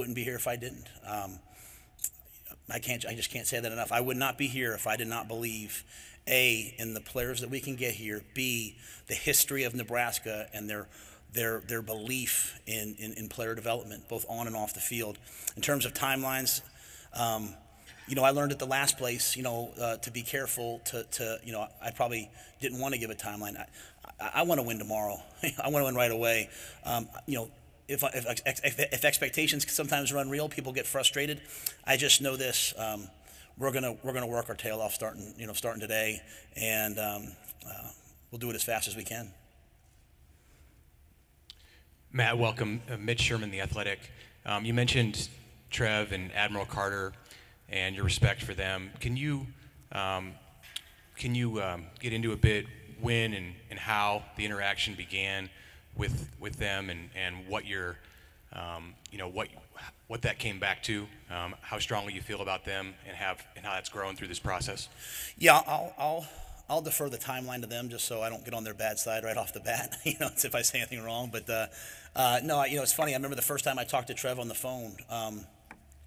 My wife was kind of nearby. We were looking at I was like a little breakfast nook, and I was talking to him, and we were just talking about football and talking about the process and talking about player development and just a conversation. And my wife, I looked over and she was kind of like, she's like, it's the first time I've seen you this happy in a long time. Like I've learned you can work really hard, but you don't have to be miserable. And developing players and being in an environment where everybody loves each other, like that really brought joy to me. And so, as I said, there were lots of hurdles. I wanted to make sure that this was the right place for my family. It's not just about me. Everyone will see me, they'll see me as like at Coach Matt Rhule on Twitter, like I'm dad first. And I don't want to bring my kids and move them every 3 years. I talked about a little bit last week on NFL Network. Like it's my son who's a senior this year in high school coming up, who was the one who said, no, I want you to go to Nebraska. I want you to do this.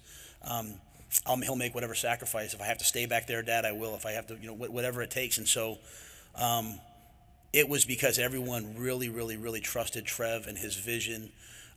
We loved meeting Angie. We could tell that this was a great family.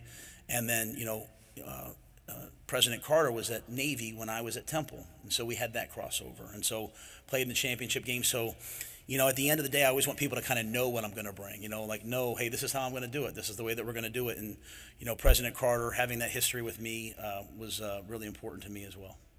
Coach Jake Bartecki, News Channel Nebraska. Welcome to Nebraska. Welcome to Lincoln.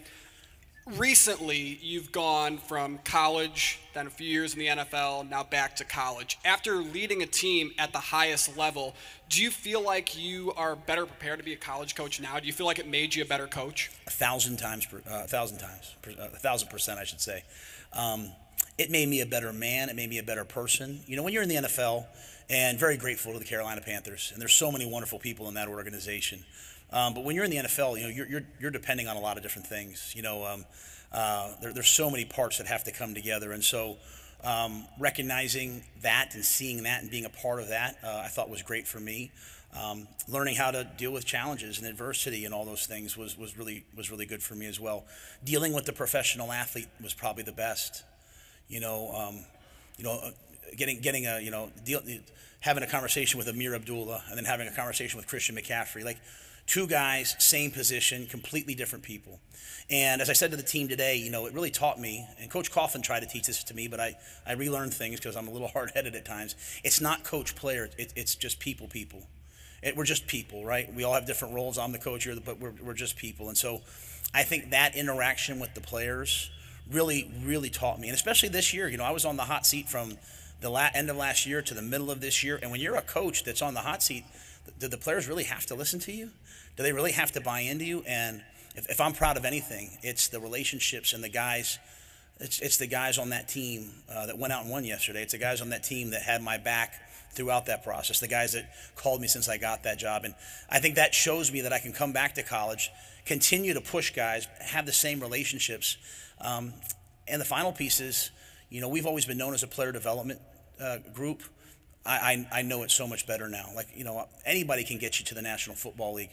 I want to help guys get to the National Football League and stay there and have a second contract. And the way that you take notes, the way that you prepare, I thought I knew that and I always preached that, but I know it better now. And the final piece, because it's a great question, is I'm just so much mentally tougher. I mean, what I went through was hard, and it was hard on my family. But you know what? When things are hard in life, you either break or you just let it be a purifying fire that takes away the impurities and the ego and the anxiety and all those things. And so my family and I, man, we looked inward. We looked towards each other. We looked to our faith. We looked to the future. We stayed focused on the players. And so I come here now, not hardened by that, but steeled by it. I feel really, really strong, and I'm excited to get started with these players. I'm excited to get to the spring. Excited to build a team. Hey, Matt, Zach Carpenter, Inside Nebraska. I think you said in your opening statement that you met with the team this morning or this afternoon. Can you just give us more details about what you said to the current players and the current coaches, if you met with them too? I have not met with the current coaches yet, just the players. And I started reaching out to the players, as I could over the last couple of days via text and some phone calls. And the message I had for them was, because I understand the position that they're in, not one player in that locker room signed up to play for me.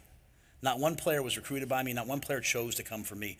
But I wanted them to know that, hey, I chose to come coach you. Like, I'm here to be your coach. I'd like to be your coach. I'm not one of those guys that comes in and runs everybody off. I've never done that. I come in, I try to set a high standard, a high expectation. I hope that the veteran players on the team take my expectations and raise it.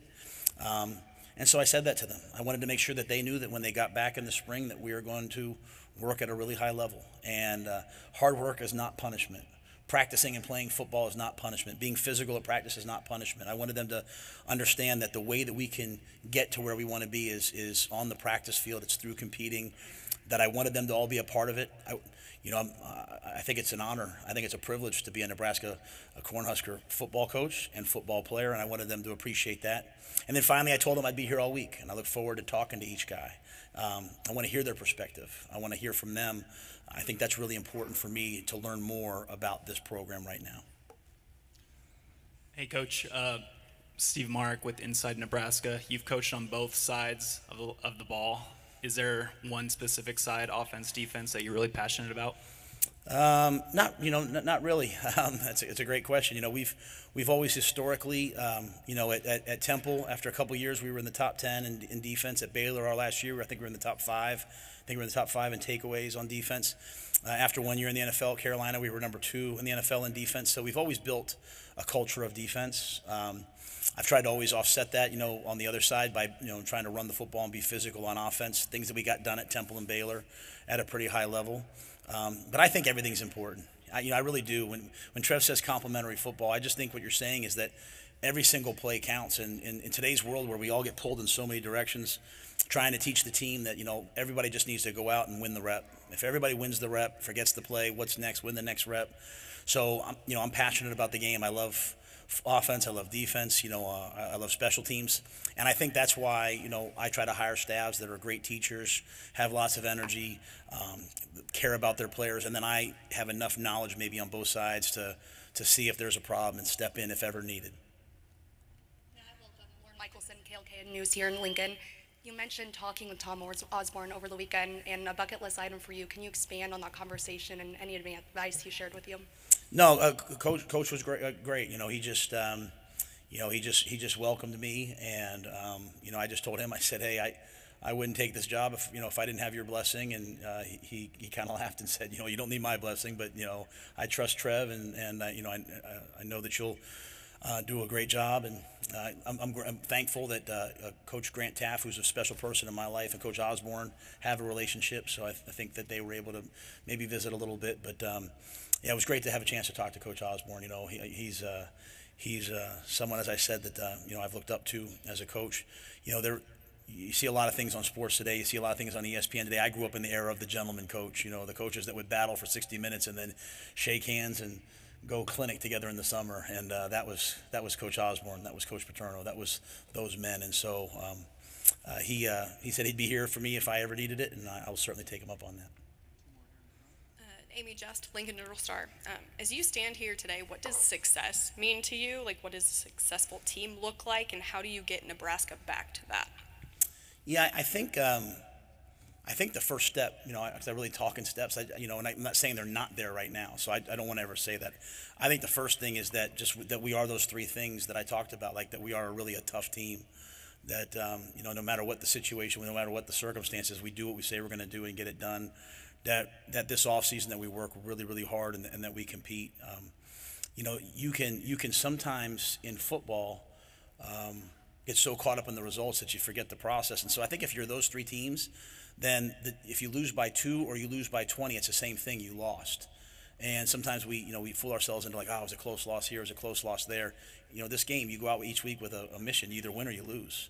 And so, I want to win as many games as possible, but I want to win the right way. And so the way for me is to make sure that the things that I talked about in this press conference, controlling the line of scrimmage, not beating ourselves, I'll talk about winning the turnover battle. If we do those things, then the results will take care of itself. I, like every other Cornhusker fan, want to go to a bowl game. I don't want to play just 12 games. I want to go to a 13th game, and then that, to me, that should be the bare minimum. And then I want to compete for the Big Ten championship. I want to compete for national championships. I just don't think we have the right to talk about that right now here today. Right now today, this team and we're going to talk about, hey, let's be great this week. Let's be great in finals. Let's be great in recruiting. If you go 3-9 and 4-8, then to me, we just have to worry about the spring. Let's be great this spring. And so that sounds like boring coach speak, but it's really how I live my life. It's how, when I got fired a month ago, I said, okay, I've been telling players forever, what's next? Worry about tomorrow. Then just do the same thing, Matt. What's next? Worry about tomorrow. Like, get fired one day, take your kids to school the next. That's what it is. That's how most people live their lives, and that's how I want the team to live its life. What does success look like? I think if we're that kind of team, as the players continue to develop, we keep bringing in great talent, these guys buy in, the wins will come. Hey, Matt. Andy Kenny, KTV in Omaha. Welcome to Nebraska. I want to ask you, you mentioned NIL and the transfer portal. How do you go about building your roster and mixing the portal kids and laying the foundation with kids that you recruit and develop? And can you do both? Yeah, I think the good teams are doing both. I think as your recruiting improves, you see the really, really strong teams across the nation. They probably have less transfer kids. But I think right now the first thing we'll do is continue to evaluate the roster. We will leave no stone unturned to find good players. They come in all shapes and sizes. We will take the walk-on program seriously. We'll take transfers seriously. We'll take NIL seriously. When I talk about all in, that's making sure that we have the money to go do the NIL at the level that the teams we're competing against do it at. So we will look at everything. We just won't sacrifice the ideals and the integrity of the program. The guys that come here. There's nothing wrong with a young man wanting to make some money. There's nothing wrong with a young man wanting to make some money off his ability. Every one of us, we want to be valued and we want to be compensated financially. There's nothing wrong with it. But they have to also want to be here for Nebraska, and they have to want to be here for their teammates, and they have to want to win. And so when you find guys who want to come here, who want to develop, who want to get a degree, who want to serve and impact the community, who want to win, those are the guys that I want to make sure that we take care of financially when we can. And I know that the way it works is the collective, not me. I don't mean to say we and get in trouble, but I think you understand what I'm saying. And you know what? I think it's a great incentive for young people to come in and play well. And the better you play, the more things that you do, the more opportunities that you have. And that's really kind of the American way. The more you do, the more you get. And so we'll embrace all of that. All right. Thank you all very much.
Hello, hello.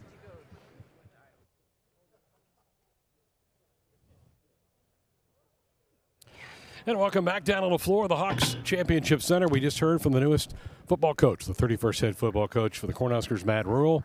And Damon Benning, we're going to cut him loose here in just a couple of minutes. He's got to get somewhere else. But your thoughts of what we just heard? Oh, I thought he was outstanding. Just his ability to command presence in the room. And I like some of the key things that he said about obviously I gravitate towards winning with toughness. That's one of the things that really stuck out with me because he kept coming back to it.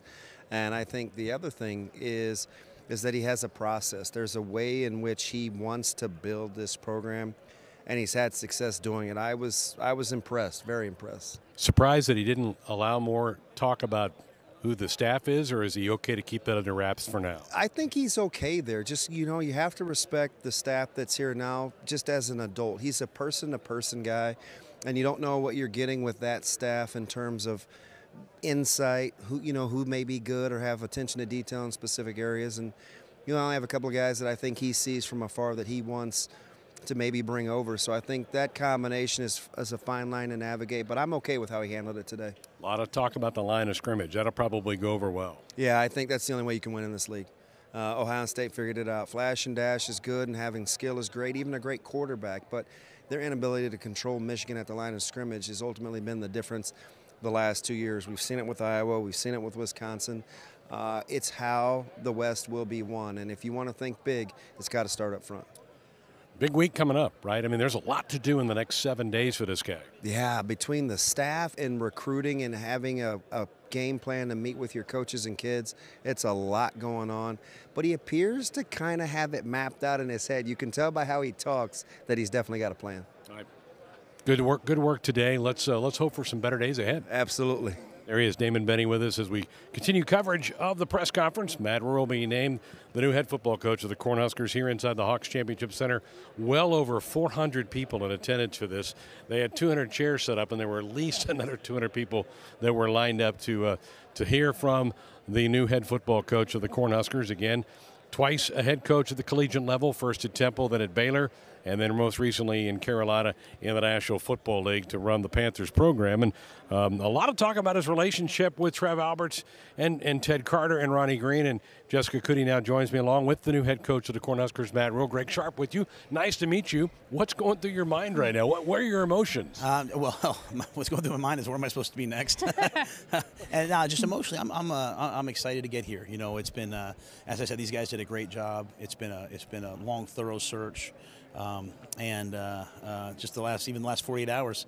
So to get here and have my kids see it, and just this turnout, the fan support has been amazing. I think if anything was great, just to kind of calm all of our nerves, it was just seeing the turnout today. Yeah, what has your family thought about all the fans and everybody that's here to support you guys today? I think Leona, my youngest, when she saw the cheerleaders, she felt great, and my son was excited to see the facilities, and so and then Vivi was just excited for just everything. So they it was good for them. You go to the NFL, it's just a little bit different. It's a little bit more kind of transactional, and to get back on a college campus is great. But we've never been with support of this magnitude, so this has been wonderful. Matt, we're always want to know who we're working for. How important was it to have a guy like Trev, former player, knows the ins and outs of college football? It was vital. I've learned that you have to have a great partner. I mean, this isn't me. This isn't this is us. This is a tremendous partnership. And as you said, he knows everybody here. He can connect me to all the right things. He can help me be a problem solver. But he's a guy with vision. When he asked me the questions, I was like, wow, this guy gets it. Like, I think you can tell a lot in the interview process based upon the questions you're asked. And I could tell that Trev and I are very like-minded. You've talked a lot about toughness. Everybody that knows your program and your culture, toughness is one of the first words that comes up. Where does that come from, and why was that such an important part of the culture that you want to build at every stop you've been? It's how I was raised. My dad was a high school coach. My uncle's in the Pennsylvania High School Football Coaches Hall of Fame. Having to play, walk on and play for Coach Paterno, that was kind of instilled in us. And, as a young coach, sometimes you start to lose that way. You think it's all X's and O's and this scheme and that scheme. And as I got going at Temple, I realized, if I want to win, we've got to block and tackle better than the other people. We've got to be a physical team. And I think you do that, your team wins. And the great thing is your players, they become better players as a result. Coach, we're inside the Hawks. There's a lot of great, impressive numbers on the walls. National championship, Heisman Trophy winners. But it's been a while. So how do you merge the great past with the reality of where it is right now? I think you look back at the past and you say, okay, how did this happen? Well, it was great players, great coaches, great alignment, great leadership, everybody working together. and you say to yourself, hopefully my staff and I, we can be great coaches.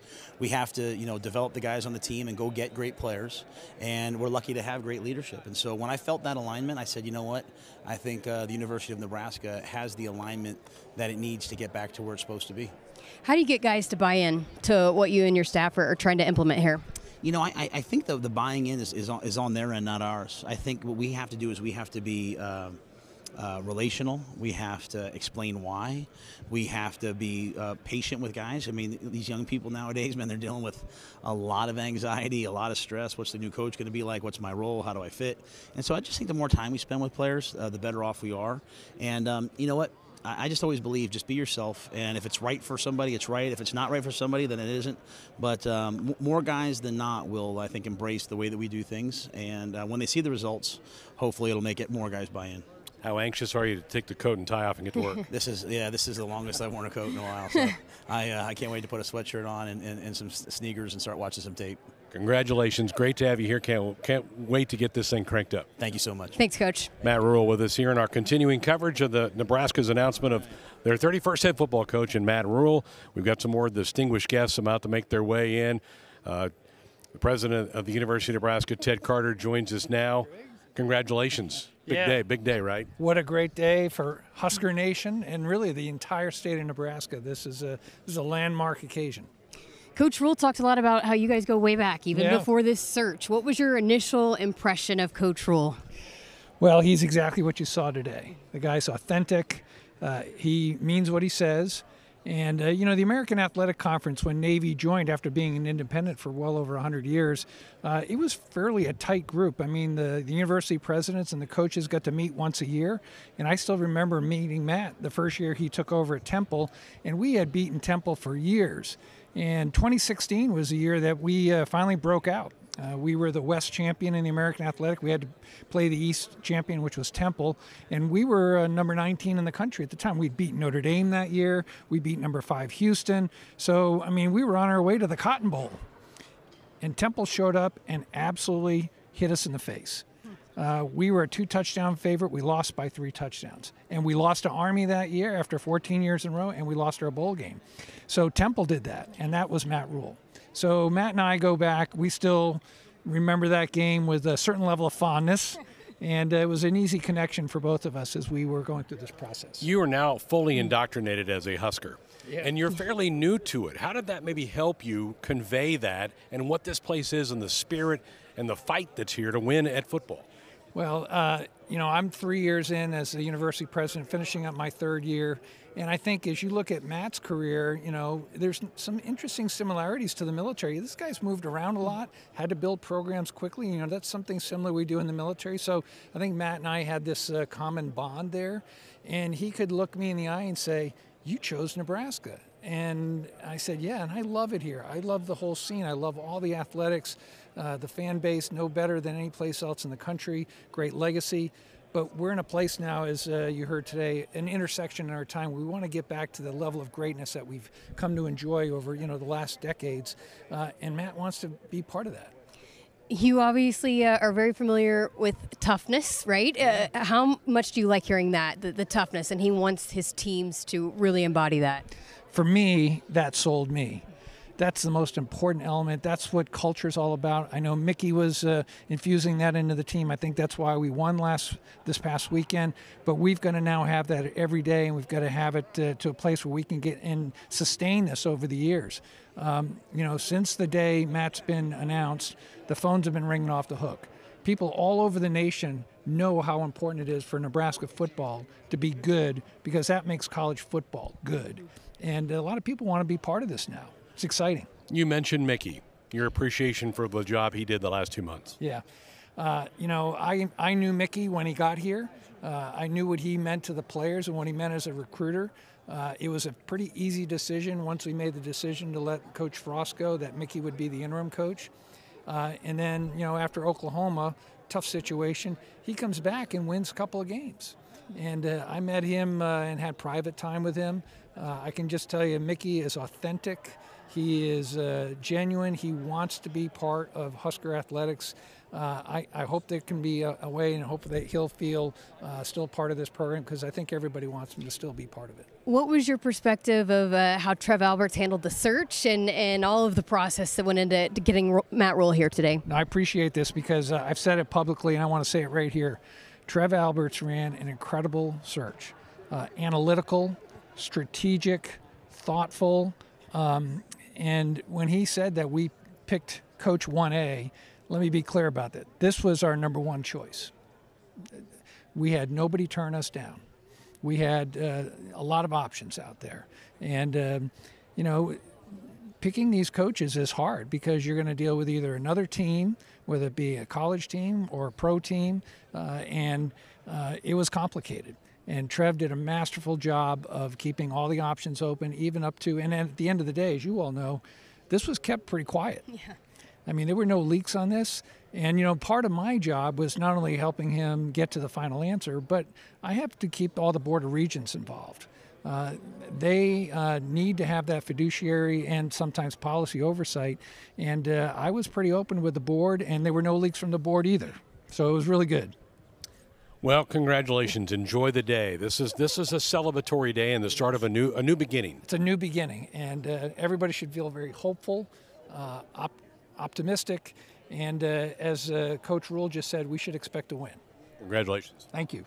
University President Ted Carter with us here on our continuing coverage of the press conference today. Matt Rhule, as Nebraska's new head football coach. He took questions, Jessica, for about 20 minutes or so, and kind of got what I think we all expected. And the Mickey question came up, where's your staff, trying to win in the Big Ten. I think Trev has failed because, remember, Trev said, I don't want to get a guy that wins the press conference. Well, he failed. He won the press conference today. He had talked about his dad was a minister, and I think you could tell he'd listened to a few sermons in his life, right? I mean, and again, I told you at the beginning that I had heard from a couple people that worked with him when he was at Baylor, and just how it's unbelievable how he gets people to buy in. And you can see that right there with how he delivered his messages right there at the press conference. And, I think we want to know, what are you going to do with this? And what's this? And he's going to take it one day at a time. Yep. There's a lot to get done. He is meeting with the current players. You got to try to keep some of these players around. We had talked about that. There's a good young core of talent that you'd probably like to build the foundation from. And you got to go recruit. You got to get your staff in place, by the way. So a lot of things to get done. And he just seems so not overwhelmed by it. I would be so stressed out right now, but he's just not overwhelmed. He knows what he's doing. He's done this before. He knows what it takes, and one day at a time, and let me get this accomplished today. And I think we'll find out as we go. And he's not going to rush anything just because we all want to know what's going on. Well, it was a great day. And my phone was blowing up, people saying, man, is he smooth? Is he handling all these questions? And is he hitting all the right notes?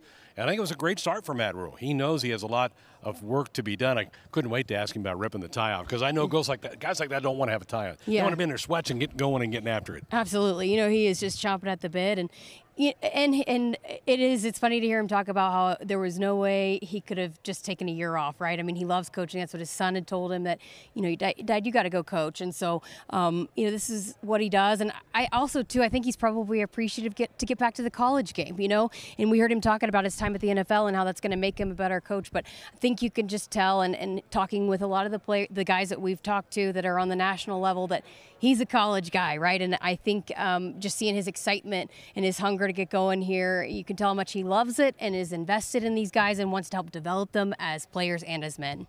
Trying to get the attention of Governor-elect Pillen maybe to come over and say a few words with us if he wants to. Yes. See if Jim wants to come over. He's going to grab him for us. Trev is being surrounded by the media. I don't know that we're going to get to Trev today, but if Jim would come over, we'd get his thoughts about a day. Of course, a former black shirt himself, Jim Pillen, and his current Board of Regent, and we'll have to give that seat up when he's inaugurated into the governor's mansion here in January. But he's making his way over here, so we'll bring over the governor-elect. Nice to meet you. We're live right now on the air, by the way. Governor-elect. Well, I'll behave. Your thoughts about what we just witnessed? Well, it's an exciting day. I thought that Matt Rhule's comments, any of us that ever put the helmet on, he touched our hearts deeply, from Bob Devaney to Coach Osborne. Authentic, tough, hard work, Nebraska way, and physical football. That's any of us that had the privilege back in the Devaney Osborne era. That's what we did, and so touched my heart deeply. An extraordinarily authentic human being. Can't ask for more. As a leader yourself, how much do you believe in him as a leader? Well, I've read a little bit and listened to a few different things about Coach Rhule, and he's a humble guy, and he just calls it day by day, right? Day by day, and when you have bad things happen, I thought it was pretty cool. And he said, you know, when I got fired, what'd I do? Next day I became a dad and I took my kids to school. That's what you do.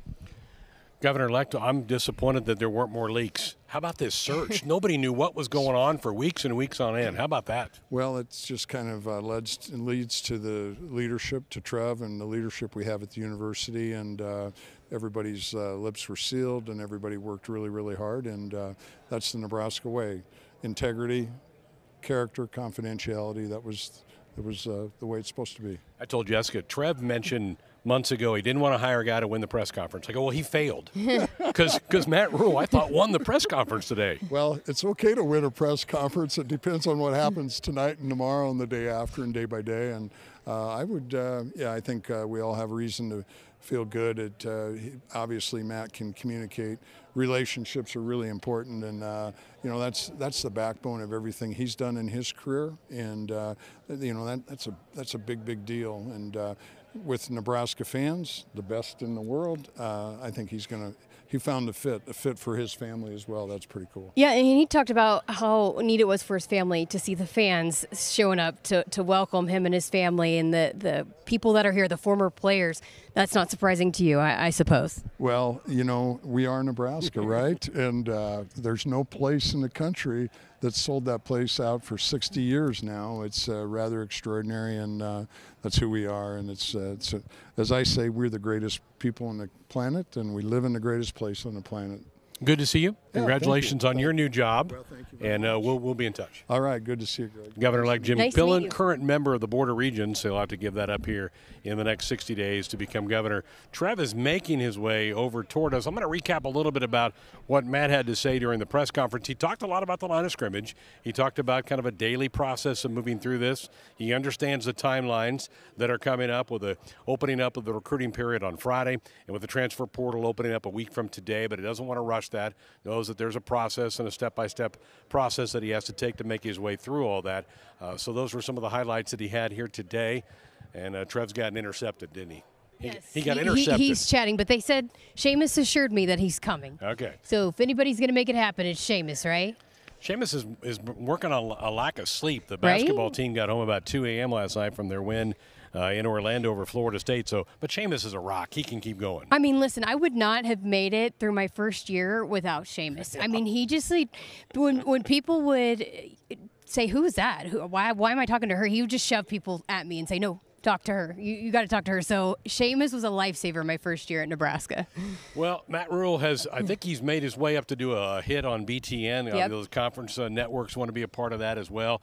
He's going to have a busy day. He's going to go meet with some former players. He's going to meet with some donors here in a little bit. And then I think tonight he probably does get to work. I think he probably does jump in there and start meeting with some more of the players, meeting with the current staff. Thought it was interesting. He does want to sit down with current members of the staff to kind of get feedback from them, analyze whether they might be a good fit or not. He didn't make any promises, and I think that's pretty smart the way he handled that. He's a grinder, right? And he said that. Travis said that that's what he wanted, someone that was going to get in here and grind. He said it. He's probably not going to sleep much. I truly believe that. He's going to do all of his due diligence. That's why he doesn't want to come out probably today and say, this is what I'm going to do with my staff, because he wants to make sure he's got the right people. And I don't think he's a coach, just from what we've seen in the past, that just brings, the same people that he's worked with his entire career, right? He wants to get the people that are going to surround him to be successful here in this place. And so I think he's going to, ask the questions to some people in this current staff and see who wants to be a part of this and help sell this program. And then also, you got to recruit these current players too, in addition to recruiting some of those high school kids as well. So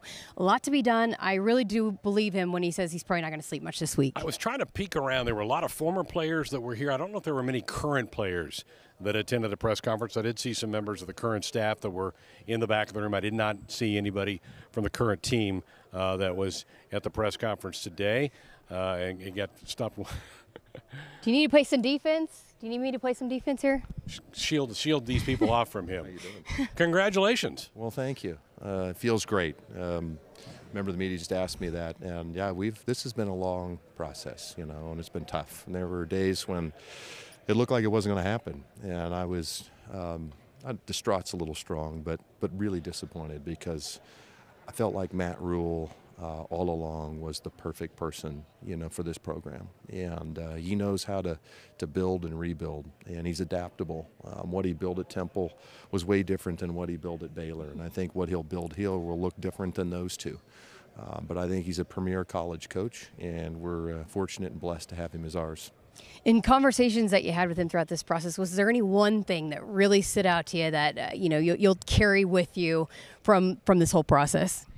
You know, he development, you know, very early on for him, it was all about development, and it wasn't just developing football players. He talked about developing men and developing people. And, you know, what resonated with me is in 1989, when Tom Osborne and Ron Brown sat in my house in Cedar Falls, Iowa, and told me that if I came to the University of Nebraska, they would develop me into the man that I could become. And it wasn't just a football player. There was a total vision around development and growth. And a lot of the things that he was talking about seemed very familiar with me and resonated with me. And so I would say it's probably just the development piece. I mean, this to me has always been the premier development facility and program in the country.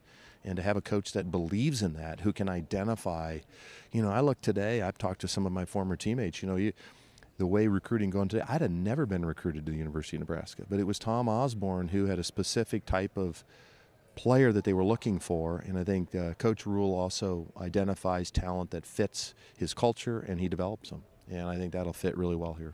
Trev, I asked Matt this question. We're in the Hawks, and there's some impressive numbers on the wall, national championship banners, but the reality is where we are right now. We're nowhere close to that. You have to merge that. Is that something we all as fans need to realize as well? Well, you know, I mentioned thanking the media and fans and donors for giving me the space to do a search. I think it's also, you're right. I mean, our fans need to give Matt and this new coaching staff the space to build this foundational program. I mean, we all aspire to those great things, and so we don't want anybody to say what they've lowered their standards. There's no lowering of our standards. The reality is, as he said during the press conference, is, you know, we're literally, like John wouldn't say, we're going to learn how to tie our shoes again. We're starting over.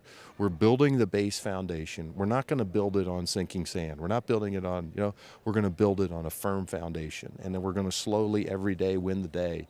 And I think if we do those foundational things, those championship habits things, eventually those types of things come. But you got to start with the boring stuff, which is hard work, physicality, toughness. You know, that's what Matt believes in, and that's why he's here as our coach.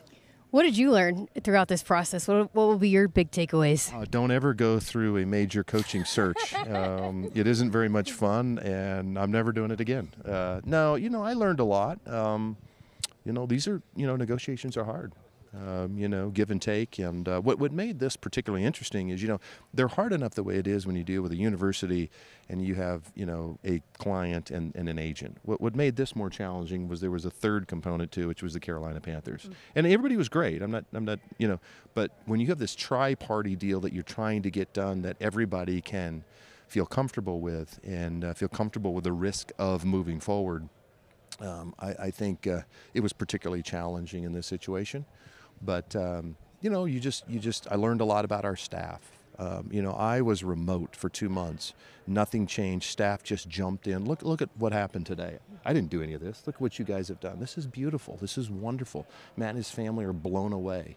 This is you know, I'm really proud of our athletic department. And my wife is still married to me, which is shocking after 2 months. I'm going to leave you with a little jab. You said 2 months ago you didn't want to hire a guy to win the press conference. Yeah. You failed. He won the press conference. Well, you know, what I meant was we weren't going to go out just to try to win the press conference, but I knew after talking to him that it wouldn't be very long. You know, not only was he the right fit, but he also had a great chance to win the press conference. But certainly wasn't the goal, but yeah, it feels like a pretty incredible blessing that we were able to do both. So just looking forward to getting to work with him and just so happy with Julie and the family. And it'll be a big transition. You know, there's going to be some bumpy days ahead of us. We need to recognize this, right? There's a lot of change, and but we're going to have the courage to execute that change, and we're going to move forward together, as he mentioned, and we're going to do it in a unified manner. I got one more. Any words of advice for how to keep a secret? Well, I did. It was really important to me based on I have a lot of respect for Coach Joseph and our staff and those players. And what I did not want to have happen is spend 9 games and constantly have the coaching search thrown into their faces, right? It was hard enough on those young men the way it was. Right. And so I wanted to respect them. And so we went to some fairly significant lengths, and it wasn't trying to, but it was out of respect for Mickey and our staff. And also, the coaches that we were talking to, just physically cannot afford to have their names tied to jobs, and so we wanted to respect that as well. And I also thought, coaches like Matt Rhule are watching, and if there were constant leaks and chaos, they would rightly say this is not a professionally run organization. And so I didn't want our process to preclude any interest of candidates based on our inability to run a clean and professional process. So a lot of thinking and a lot of strategy, and like I said, my wife was pretty helpful in this process as well. How about that Iowa win?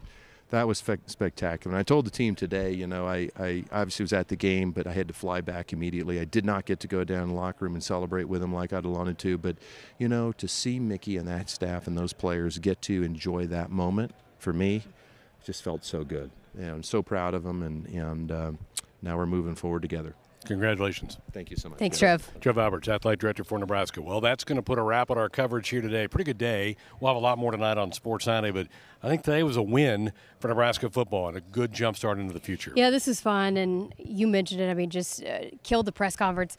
Matt Rhule with what he said, but also, again, just the staff. And I did want to make sure, and I'm glad that Trev brought it up, but this has been planning. And we didn't know who the coach was going to be, but there's a big team of people that had everything ready to roll seamlessly from the stream. Our people back at Husker Vision, we got people on the cameras all over the place, the balloons, the decorations, the chairs, the stage, everything. There was so much that went into this that wanted to really have that wow factor for when we announced the new head coach. And so I'm with Trev. I'm really in awe of how everybody worked together as a team, the team behind the team, right, and came together to make this day an absolute win. Yeah. Thanks, everybody at Husker Vision, to Mike Elliott, Tim Mulhop, and all of our crew back in our Huskers Radio Network studios. Sports Nightly tonight, a lot more. Get your reaction tonight as well. For Jessica Cooney, for Damon Benning, I'm Greg Sharp. Enjoy the rest of your day.